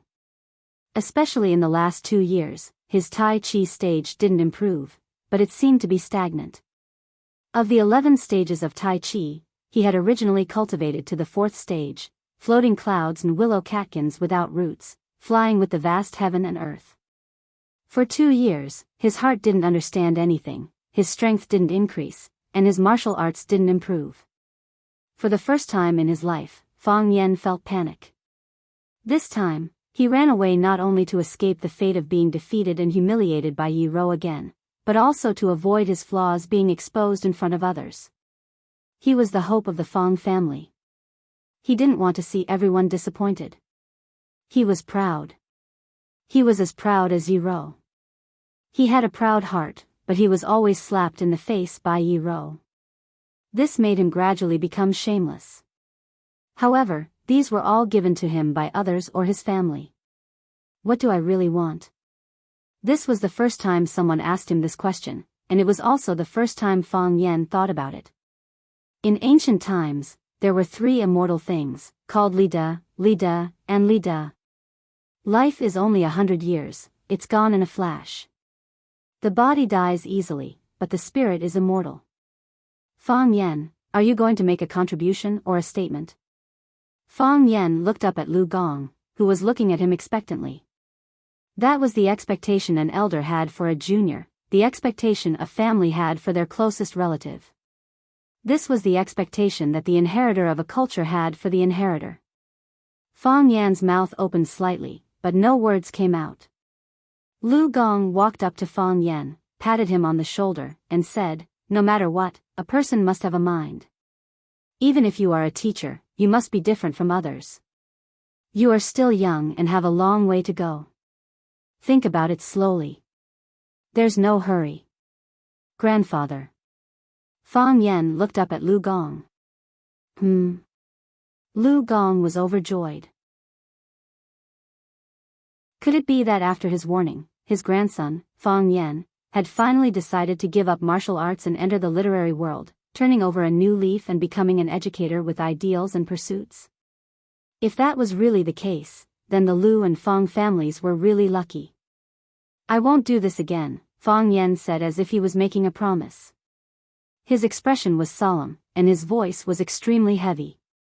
Sitting on the cement bank of the Sparrow River, Fang Yan didn't make a sound for a long time. The burning sensation in his dantian had disappeared, and the pain in his head had also stopped. From the outside, he didn't look any different from before. However, Fang Yan knew that he had changed a lot. His Taiji heart, which Fang Yan thought was dead for a long time, finally began to move again. Although it was extremely slow, he could feel a fine flow of qi. What did Taiji practice? To train the body, the most important thing was to accumulate strength. Training the body was to train strength. Strength was produced by the contraction and relaxation of muscles, and was related to the support of bones. There was an optimal point to exert strength. Moving forward or backward by an inch would result in a different amount of strength. In real life, there were weights, dumbbells, push-ups, and other physical exercises. Those that trained muscles were all training physical strength. Strength was the flow of qi. In order to achieve a certain goal, the movement of the body and energy were called strength. If a move was a combination of a body with a purpose, then strength was a combination of qi with a purpose. For example, in the movies, 2 people would punch and kick each other, or slash each other with a knife and a sword. That was a move.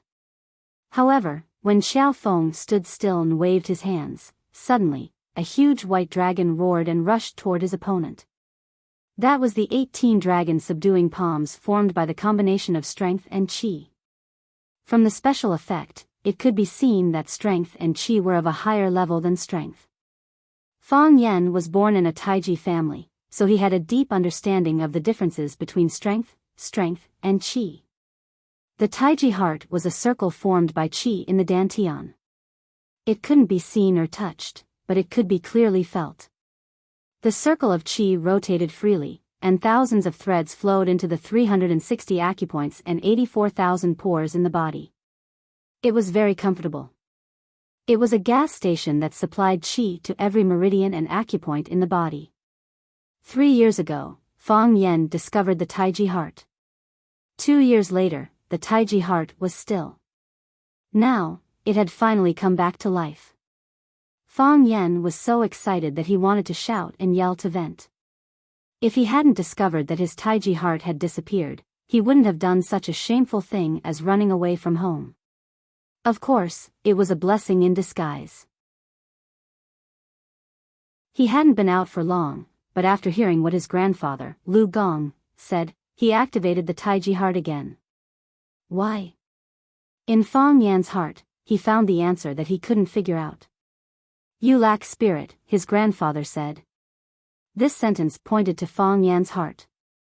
Could it be that people needed spirit, and so did Taiji?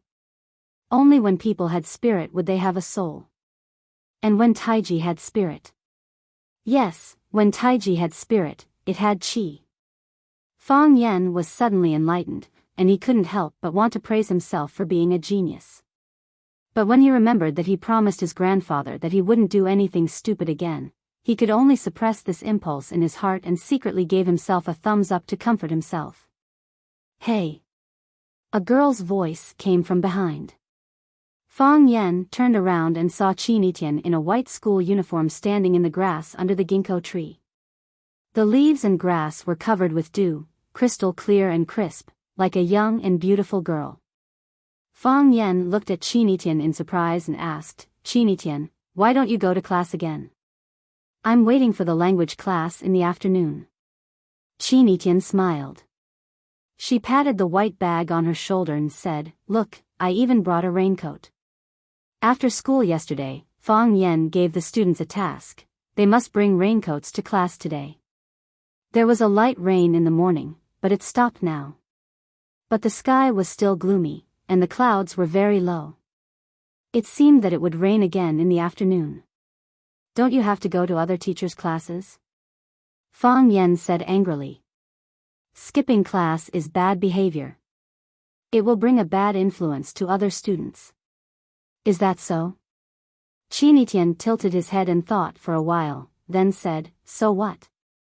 Do I need to be responsible for the lives of every student in the class? They see you as their idol, so I have to follow the rules, not be late, not skip class, listen carefully, take notes, and be a role model? If that's the case, am I still the Chinitian that they liked before?" Chinitian said proudly. "The reason why I am Chinitian is that I can do whatever I want and want whatever I want. I'm just being myself, and there's no need to change myself."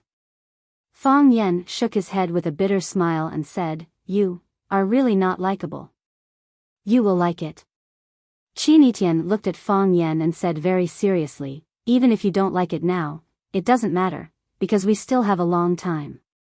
Men looking for another partner is no different from animals looking for a mate.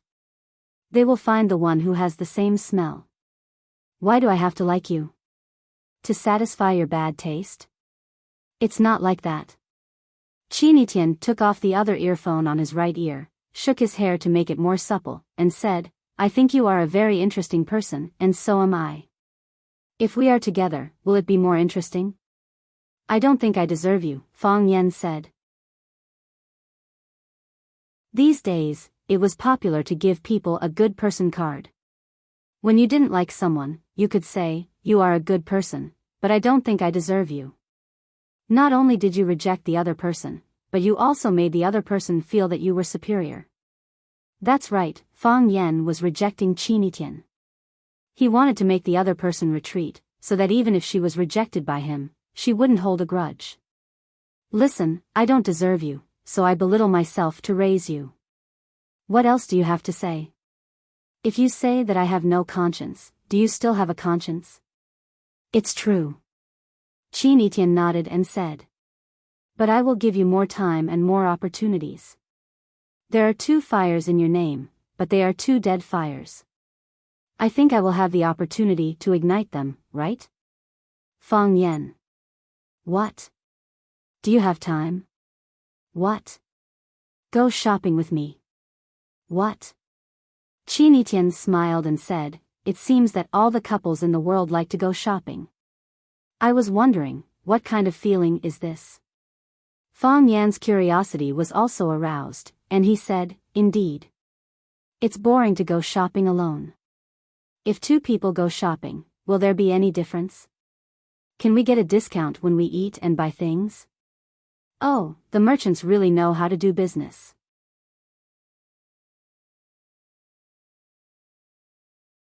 Chapter 56.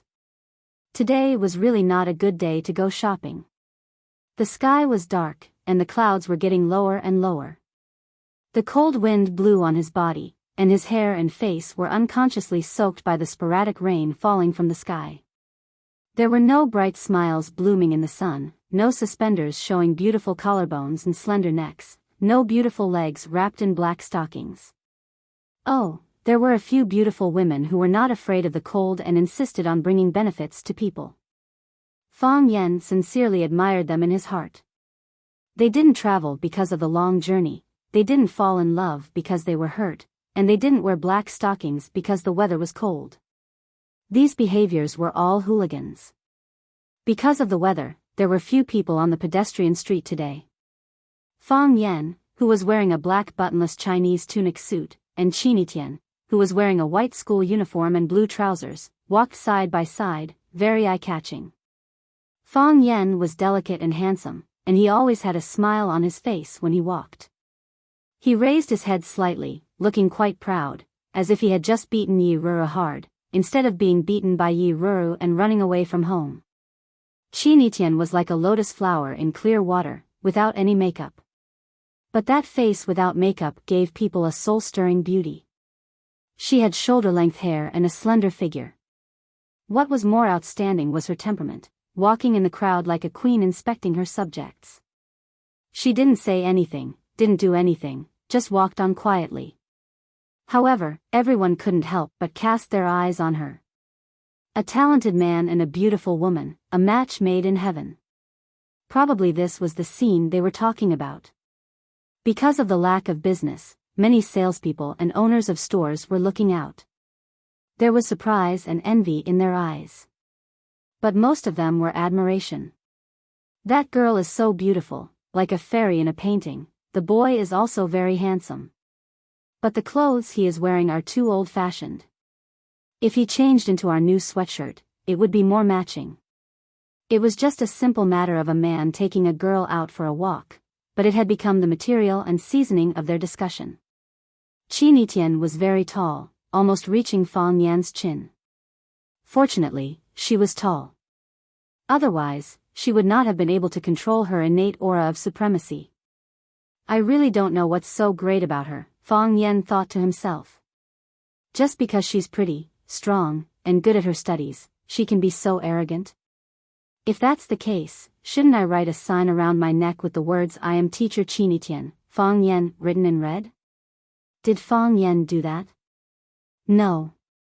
Therefore, Mr. Fang was actually a very low-key man. As they walked, Qinitian suddenly handed his white handbag to Fang Yan. Fang Yan looked at her in confusion and asked, "Why?"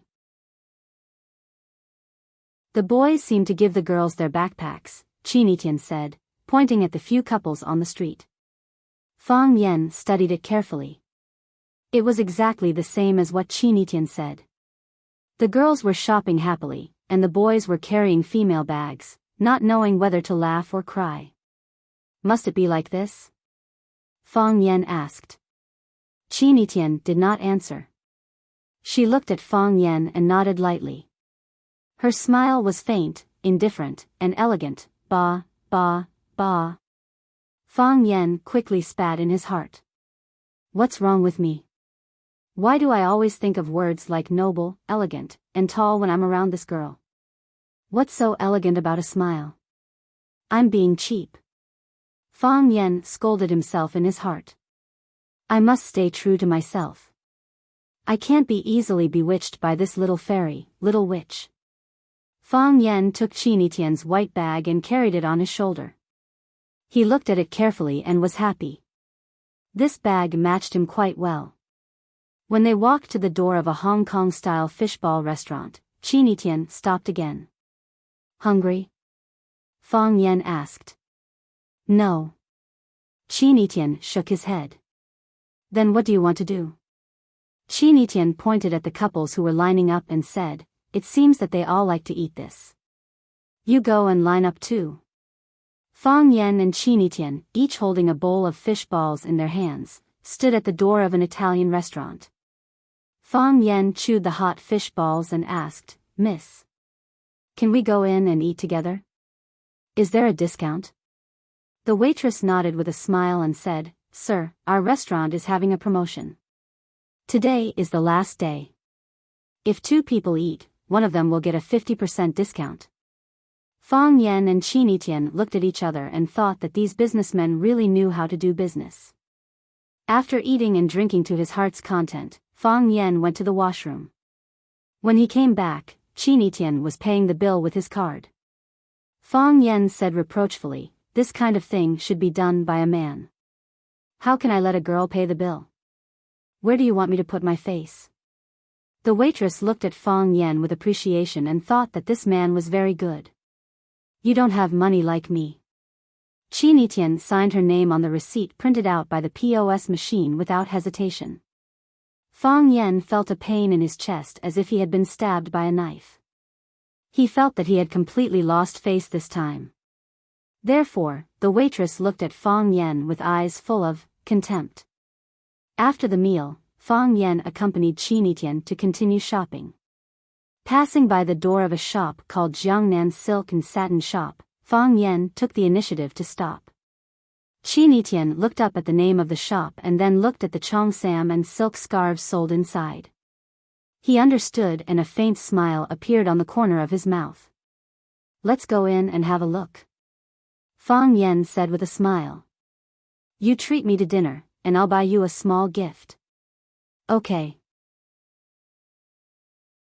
Chinitian readily agreed. "Welcome." The staff of the silk and satin shop were all wearing tang suits and the women were all wearing cheongsam, which looked quite retro. A saleswoman greeted them and asked with a smile, "Sir, miss, please feel free to look around. We have a lot of new styles in our shop." Fang Yen looked around and said, "I want to buy a cheongsam for my friend. Is there a suitable one?"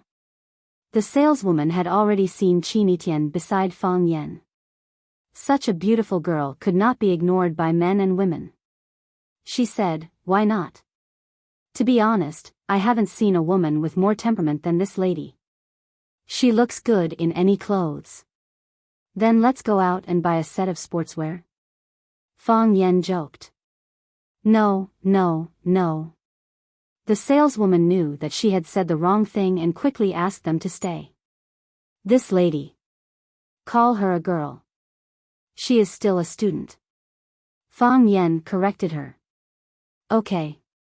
This girl, her temperament is so good that she looks good in any clothes. However, the cheongsam in our shop can have a kind of icing on the cake effect on her. If she goes out in our cheongsam, she will definitely be charming, and the number of people turning their heads will be hundreds of times." "How do you calculate the number of hundreds of times?" "Some people turned their heads several times," the saleswoman said with a smile. "Who doesn't want to see such a beautiful girl a few more times? Choose one," Fang Yen said. "I'm not very good at this kind of thing." "Okay, this is our new style." Fang Yen stood still and said, "We want to see the classic style." The saleswoman quickly looked at Fang Yan's expression. She despised him in her heart, but she said happily, "Sir, you really have good taste. The classic style will never go out of style. Moreover, we are having a discount on the classic style. One piece is 15% off, buy two get one free." Fang Yen waved his hand and said, "It's not about money. Choose the clothes. You make it sound like you are very poor." Fang Yen thought in his heart. He looked at the name of the shop again and secretly remembered it. He thought that he would never come again. "No problem." The saleswoman carefully looked at Chinitian's appearance and said, "This lotus root white one with a peony embroidered on it is very good. It is very suitable for the girl's noble temperament, no?" Chinitian directly refused. "This Awe of the Phoenix is selling very well, too complicated." "What about this one?" This pattern of a spirit bird announcing good news was also very popular among young girls nowadays. They all say it is very festive. No connotation. To be honest, if it wasn't for the promotion of sales, the saleswoman would have gone crazy. "Young miss, why are you so difficult to please? Aren't you just buying a stagnant product that is on sale at the end of the season? Do you have to be so picky? You don't need to change clothes. Just change your boyfriend. If you change your boyfriend, I can take you to the boutique area." Fang Yan's eyes were also looking around. He took a small white floral cheongsam from the corner and gave it to Chinitian. He asked, "How about this one?" Chinitian smiled and said, okay. So, Chinitian took the cheongsam and went in to change clothes. The saleswoman secretly rolled her eyes several times with her partner. She thought that it was not the clothes she chose that were not good, but the person she chose was wrong. Choosing clothes is also a skill. Fang Yen said to the saleswoman. Her temperament is elegant, so you can't use more elegant clothes to match her. She is just a student. It's not like she is going to walk on the red carpet in Hollywood. Why does she need to be so dazzling? Especially that awe of the phoenix. Not only did it ruin the clothes, but it also ruined the person. You are right. I didn't expect it. The saleswoman said with a smile that did not reach her eyes.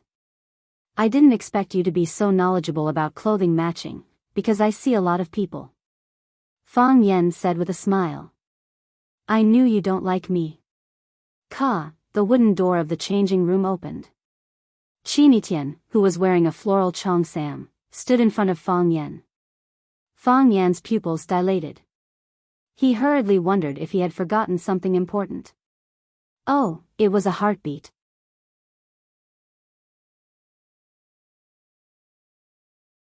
Chapter 57. The sky was dark, and it was drizzling.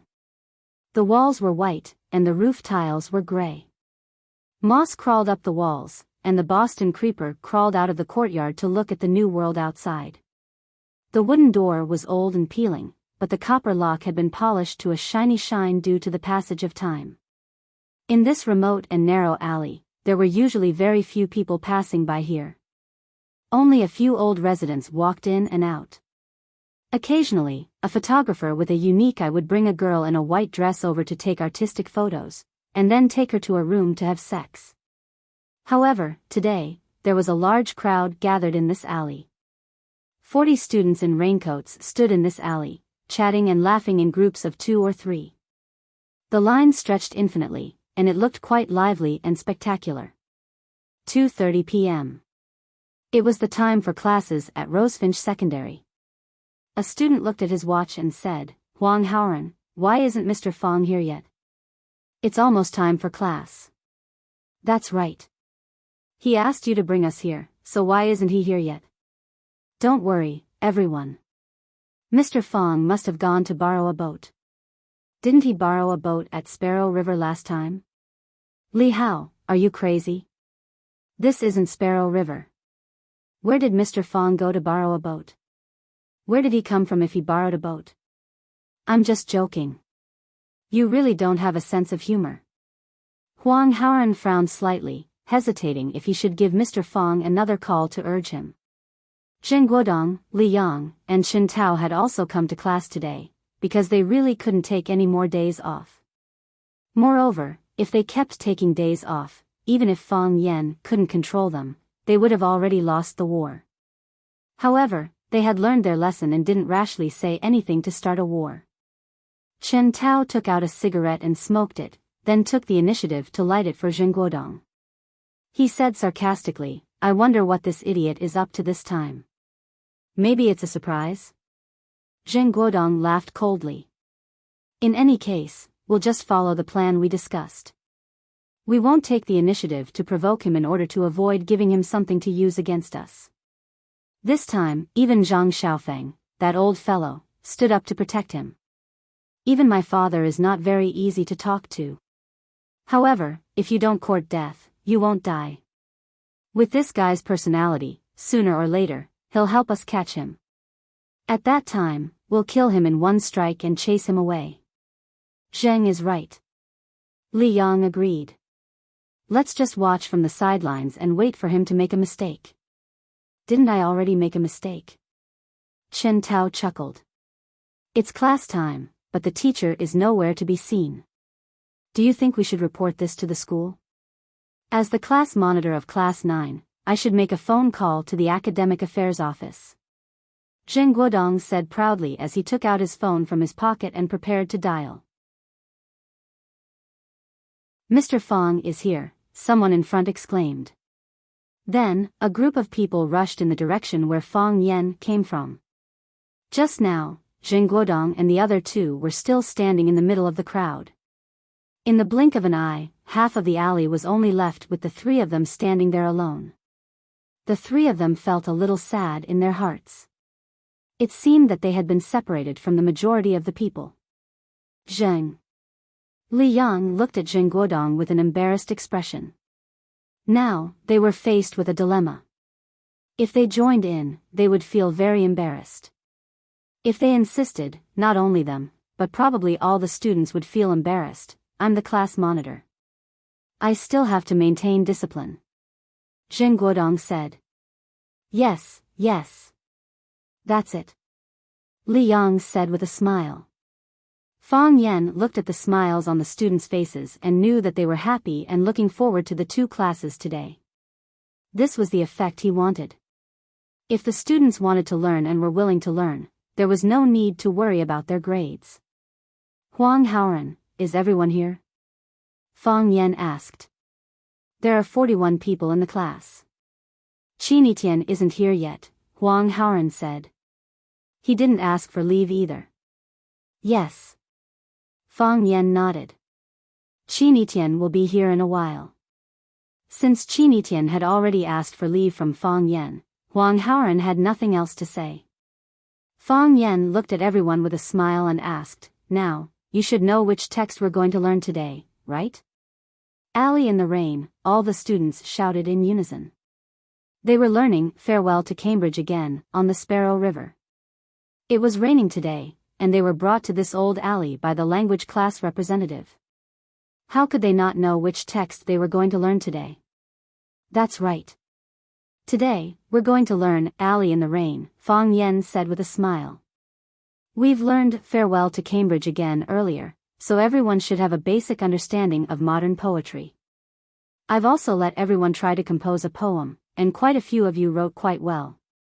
Today, let's strike while the iron is hot and continue to deepen everyone's impression and feeling of poetry. Teacher, are you going to read us a poem? A student asked. Yes, reading in this alley in the rain, it feels so good, Mr. Fang, you're so cool. You surprise us every time. Fang Yan waved his hand and said, Shoo, everyone, keep quiet. All the students held their breath, knowing that teacher Fang Yan was about to start the class.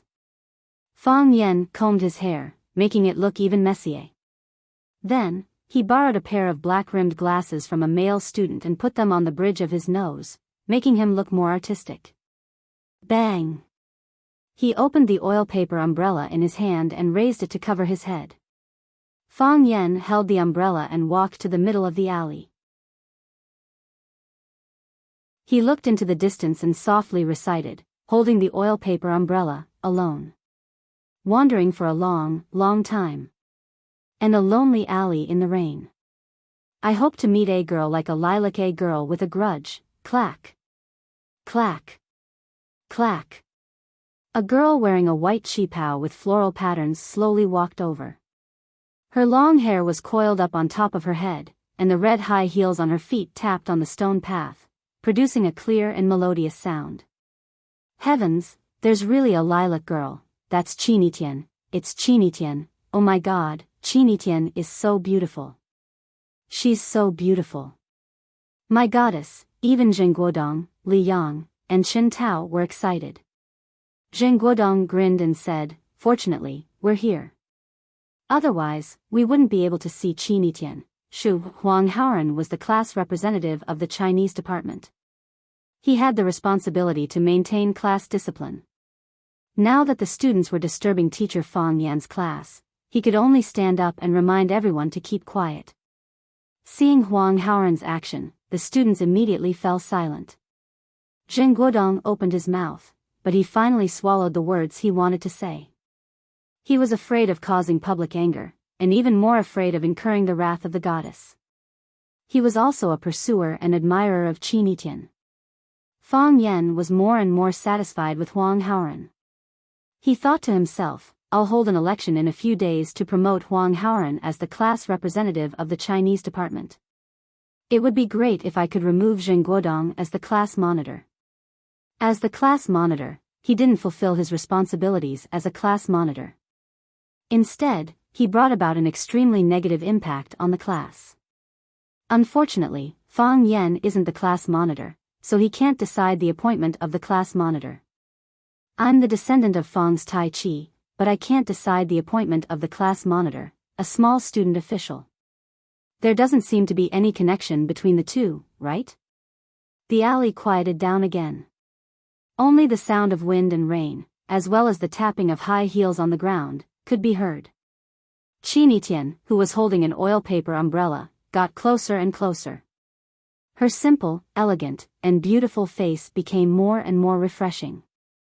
In the past, Qinitian always wore a school uniform and casual clothes. She was straightforward and simple. Other than the occasional baseball cap on her head, she had almost no ornaments on her body. But even so, she was still beautiful, elegant, and one of a kind. Qinitian. No matter where she stood alone, she was a queen. She stood with a group of people, but she was still a queen. It was the first time they saw Qinitian wearing a cheongsam. It was the first time they saw her coiled her long hair on top of her head, revealing her slender, swan-like neck. It was the first time they saw her showing off her tall and curvy figure. It was also the first time they saw her wearing red high heels that seemed to be able to step into the depths of one's soul. When Fang Yan saw Qinitian wearing a cheongsam for the first time, he felt his heart skip a beat. These boys had even worse self-control. Their eyes were fixed on her, and some students didn't even realize that they were drooling. Isn't she too beautiful? They thought in their hearts.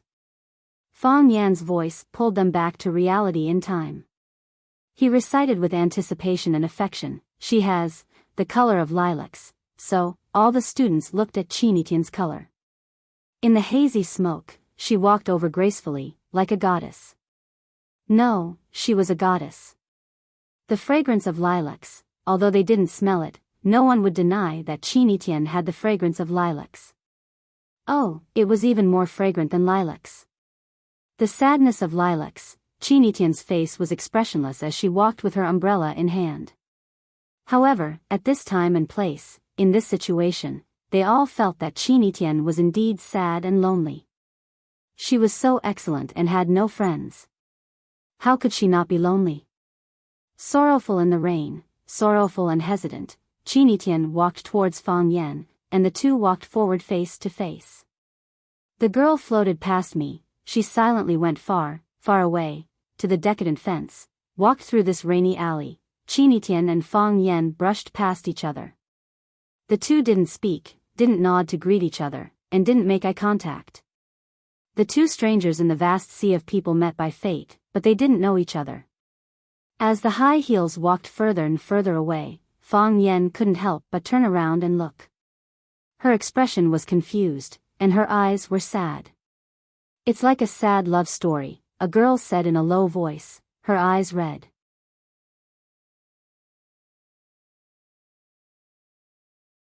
Chapter 58. Poetry emphasized artistic conception. In a classroom filled with white walls, blackboard tables, and chairs, and the stench of sweat and feet permeated the air, shaking one's head and reciting, was there any artistic conception? Definitely not. This was perfunctory. The teacher perfunctory the students, and the students perfunctory the teacher. They might write down who the author of the poem was, what era it was written in, and the specific historical environment. They also knew that the lilac-like girl symbolized the girl and the yearning for a better life. However, the artistic beauty of the poem itself was ignored. Now, Fang Yan did the opposite. I won't introduce the author to you, and I won't ask you to write down the year he was born and died. He won't even mention a word about what the poem symbolizes or what the author's feelings are. I'm just reading the poem to you so that you know what kind of poem it is. We put aside all the complicated things and just enjoy the poem. Obviously, the effect of this was very significant. All the students were deeply moved by this scene. They remembered this rainy alley that they didn't even know the name of. They remembered Fang Yan and Qinitian walking face to face and brushing shoulders. They remembered the sadness in Fang Yan's eyes when he looked back. The saddest love in the world was when you fell in love with her at first sight, and then she turned around and disappeared. On the bus, in the airport, in the bookstore, in the tourist area, in a strange city or on a street. Have you ever met such a person? Have you ever felt this kind of regret? You practiced Taoism for 500 years, only to exchange for a passing love. Isn't this kind of thing too cruel? Many female students cried. They were completely immersed in the sadness of never seeing each other again in the poem. They were young and lively, but also emotionally fragile. They longed for perfection and firmly believed that lovers would get married. Someone shouted, "Mr. Fong, hurry up and catch up with her. Ask for her name, ask for her phone number." The boys were also very depressed. They wanted to express something, but they couldn't say anything. Such a simple story, and it wasn't a life and death parting. How could it make people feel so sad? Fong Yen stood where he was and did not say anything. He only waited quietly. The students needed time to memorize and digest. He knew that 1 year, 2 years, 3 years, 4 years, 5 years, 6 years, more than 10 years, perhaps when their hair had turned white and they could only eat soup, this scene would still appear in their minds. Life is short. How many times can we go out, how many people can we love, and how many beautiful sceneries can we experience?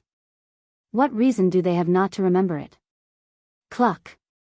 Dong. Dong. The sound of high heels tapping on the stone floor rang again. Chinitian had returned with the oil paper umbrella. A girl cried out in surprise, "Miss Lilac is back." He was too deeply poisoned because he was too obsessed. Because of Fong Yan's unique teaching method, they all fell in love with the story Rainy Alley.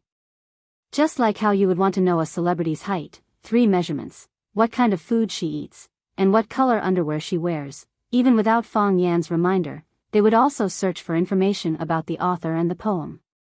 Only in this way could they understand the essence of the article more clearly and deeply.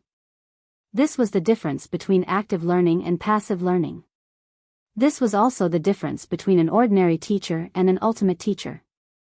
A great person would definitely wear special shoes and not walk the common path. Chinitian walked in front of Fong Yan, stared at him with bright eyes, and said, "You owe me another favor. We're all classmates, there's no need to say that I owe you." Fong Yan chuckled and waved his hand. "You're treating me like an outsider. I want to be the female lead, not the same as this cheapao." Chinitian laughed. "It's just a prop." In broad daylight, he actually dared to openly confess to a good teacher.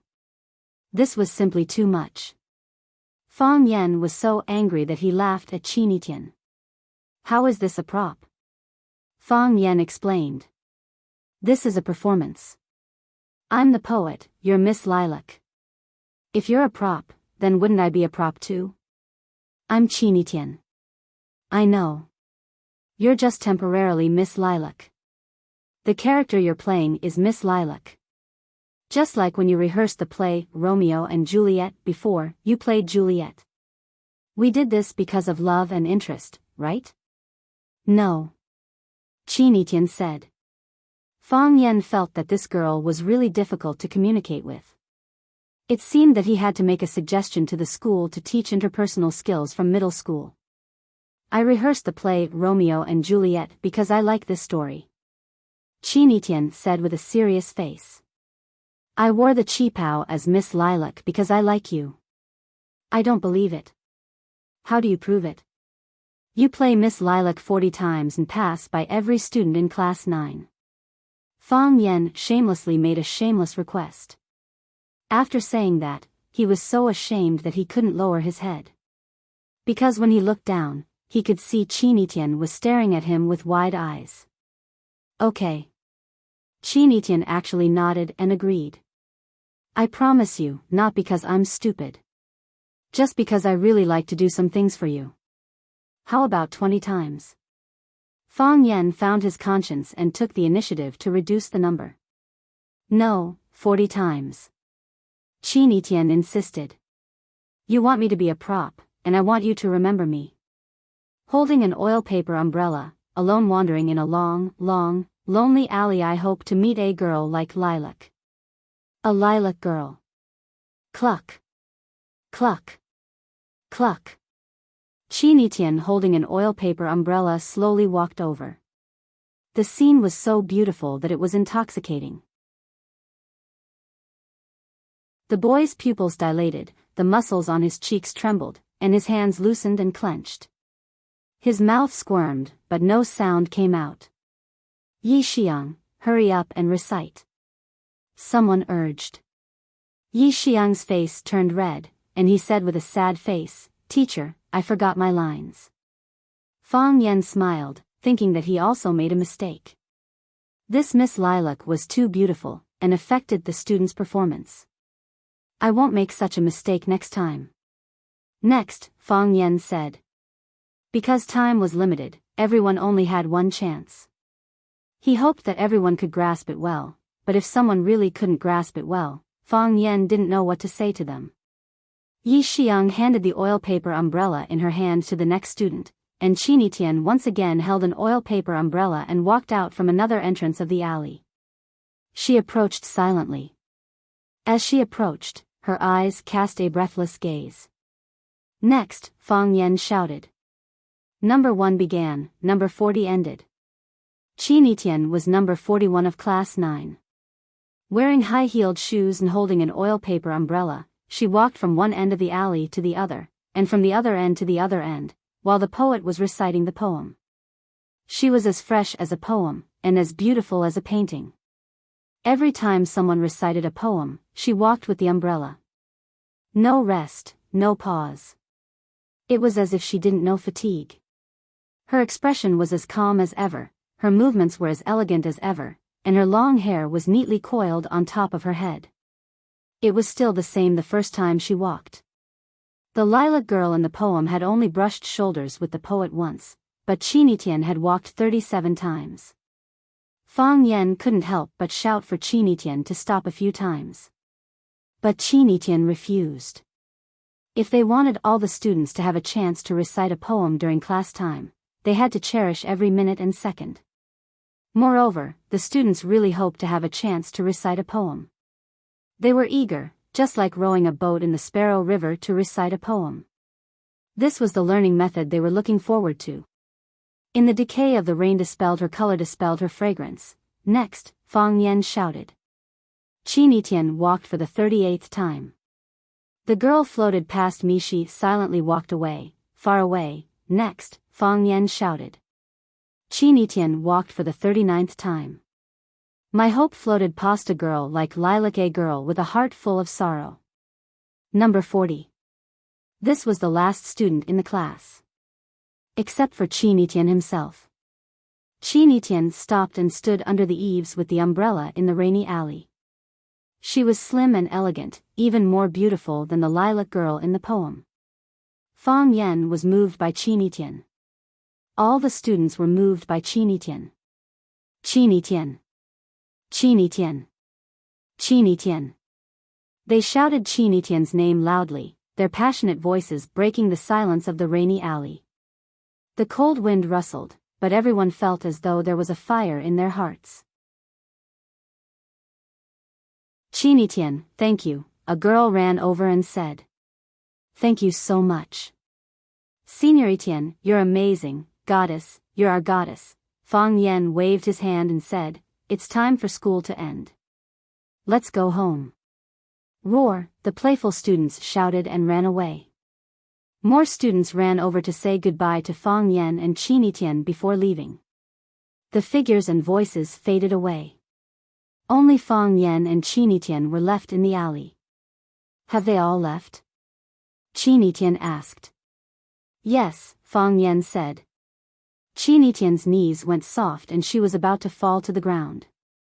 She really couldn't take it anymore. Fang Yan was quick. He leaned forward and reached out with both hands to pick up Chinitian's body that was about to fall to the ground and held her in his arms. Warm and fragrant. Her breath smelled like orchids.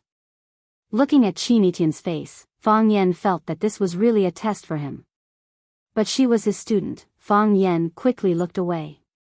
Chinitian smiled and said, I said. I'm not a prop. I'm the female lead.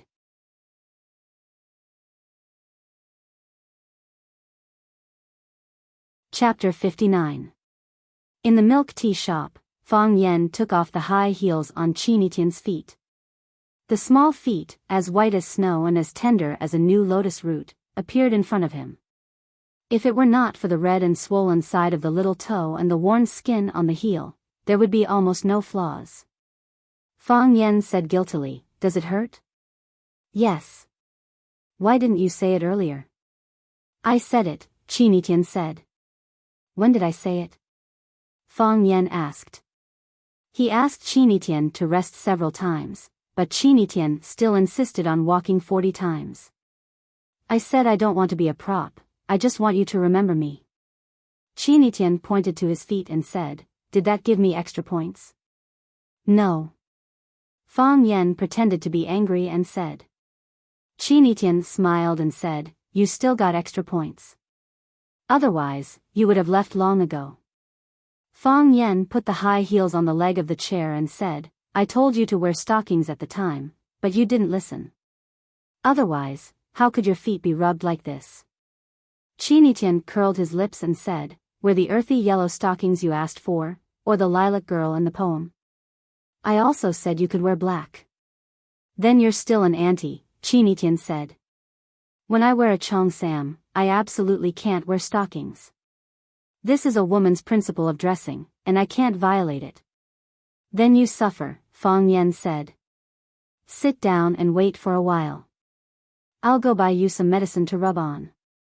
Don't let the wound get inflamed. Chinitian smiled and said, Go and come back quickly. You can't run away. Am I that kind of person? Fang Yan was angry. Fang Yan bought medicine and cotton cloth in the pharmacy. When he returned to the milk tea shop, he found that Chinitian was surrounded by a group of students in school uniforms. Senior Sister Etienne, is Rosefinch High School fun? I also want to take the Rosefinch exam in the future. Senior Sister Etienne, do you live here? Your house is here too. We are neighbors after all. Senior Sister Etienne, I'll treat you to some milk tea, Chinitian answered with a smile and quickly wrote something with his hands. When Fang Yan got closer, he realized that she was signing autographs for her fans. Wherever this girl went, she was the center of attention. She wasn't a star, but she could always enjoy the treatment of a big star. After Chinitian signed the last copy, he handed the pen and the autograph books to a young girl in front of him and said, Okay, my friend is here. When the girls saw Fang Yan standing at the periphery, they immediately giggled and asked, Senior Sister Etienne, is he your boyfriend?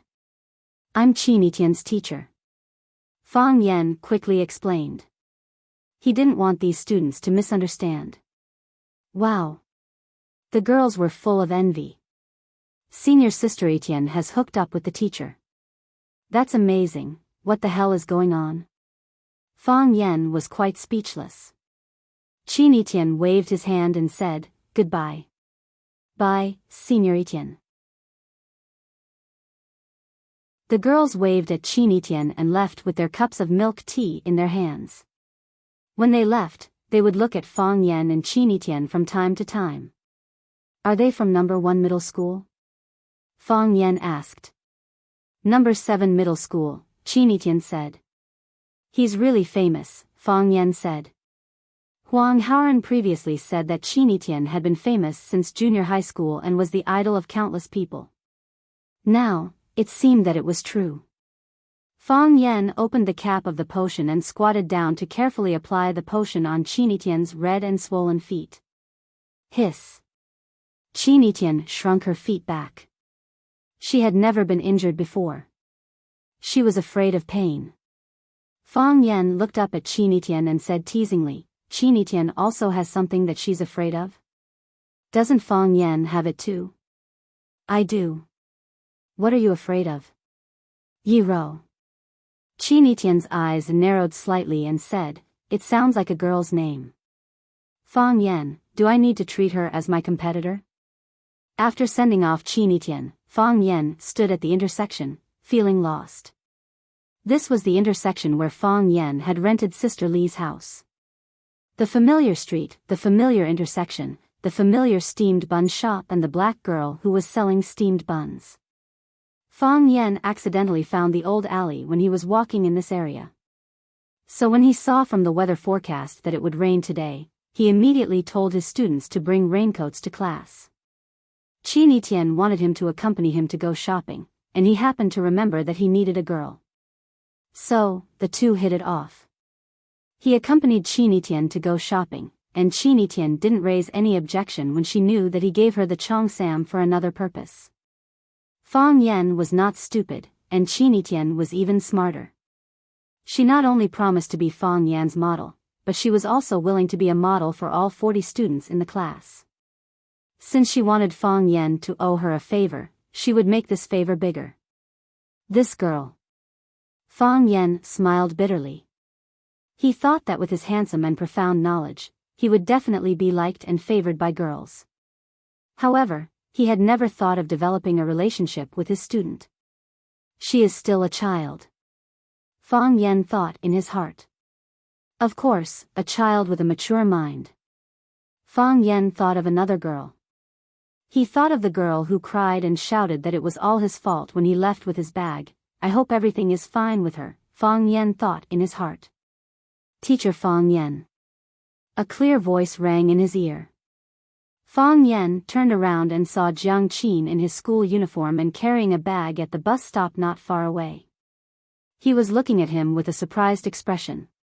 Fang Yan smiled bitterly. He was thinking of Cao Cao, and here he was. Was Cao Cao doing track and field? He ran really fast. Jiang Qin quickly rushed toward Fang Yan, the bag on his shoulder swaying left and right, as if it would fall at any time. Mr. Fang, why are you here? Jiang Qin stood in front of Fang Yan. His eyes curved into a beautiful crescent, and his eyes were full of smiles. I brought my student here for class. Fang Yan said. Class? Jiang Qin looked confused. However, he quickly pushed this question aside and said, Then are you standing here waiting for me? Not really. Can you come to my house for dinner? I will ask my mother to cook something delicious for you. Jiang Qin said and reached out to pull Fang Yan's arm. Jiang Qin. Fang Yan stood still. No matter how hard Jiang Qin tried, he couldn't move. Fang Yan looked at the girl's blushing face with heartache and said softly, It's not convenient today. When is it convenient? Jiang Qin grabbed Fang Yan's arm and refused to let go. She looked up at Fang Yan. When do you say it is convenient? Jiang Qin. Fang Yan didn't know how to explain the current situation. Adults have adult considerations and scruples, but some words can't be said too clearly to the child. Jiang Qin's eyes were red. Her beautiful eyes stared at Fang Yan's face and said, My mother is worried that I will like you, right? Don't think so much. Fang Yan advised. You think too much. Jiang Qin shouted angrily. When did I say I want to like you? When did I say I want to fall in love with you? When did I? I just like to be with you. I just like to talk to you. I just like to listen to you tell me the story of the heart of the essay. I treat you as a teacher, as a friend. Why do you think so much? Why are your thoughts so complicated? Fang Yan was speechless. Yes. Although Jiang Qin was weird, she was a girl who knew how to be reserved. She was young and lively, beautiful and fashionable. However, she was also strict with herself. She was definitely not the kind of bad girl who ran to the society to fool around. In the process of contact between the two, although she spoke impolitely, she respected him in her heart. Fang Yan could feel it. The two were close and abided by the rules. It was just that he couldn't explain it to others. However, because of the dance incident, Jiang Qin's parents became suspicious. Fang Yan couldn't rent the Jiang family anymore. Children had children's thoughts, and adults had adult worries. Even if Fang Yan was a teacher, he couldn't solve the thorny problem that happened to him. Your mother did it for your own good. Fang Yan said softly. Yes.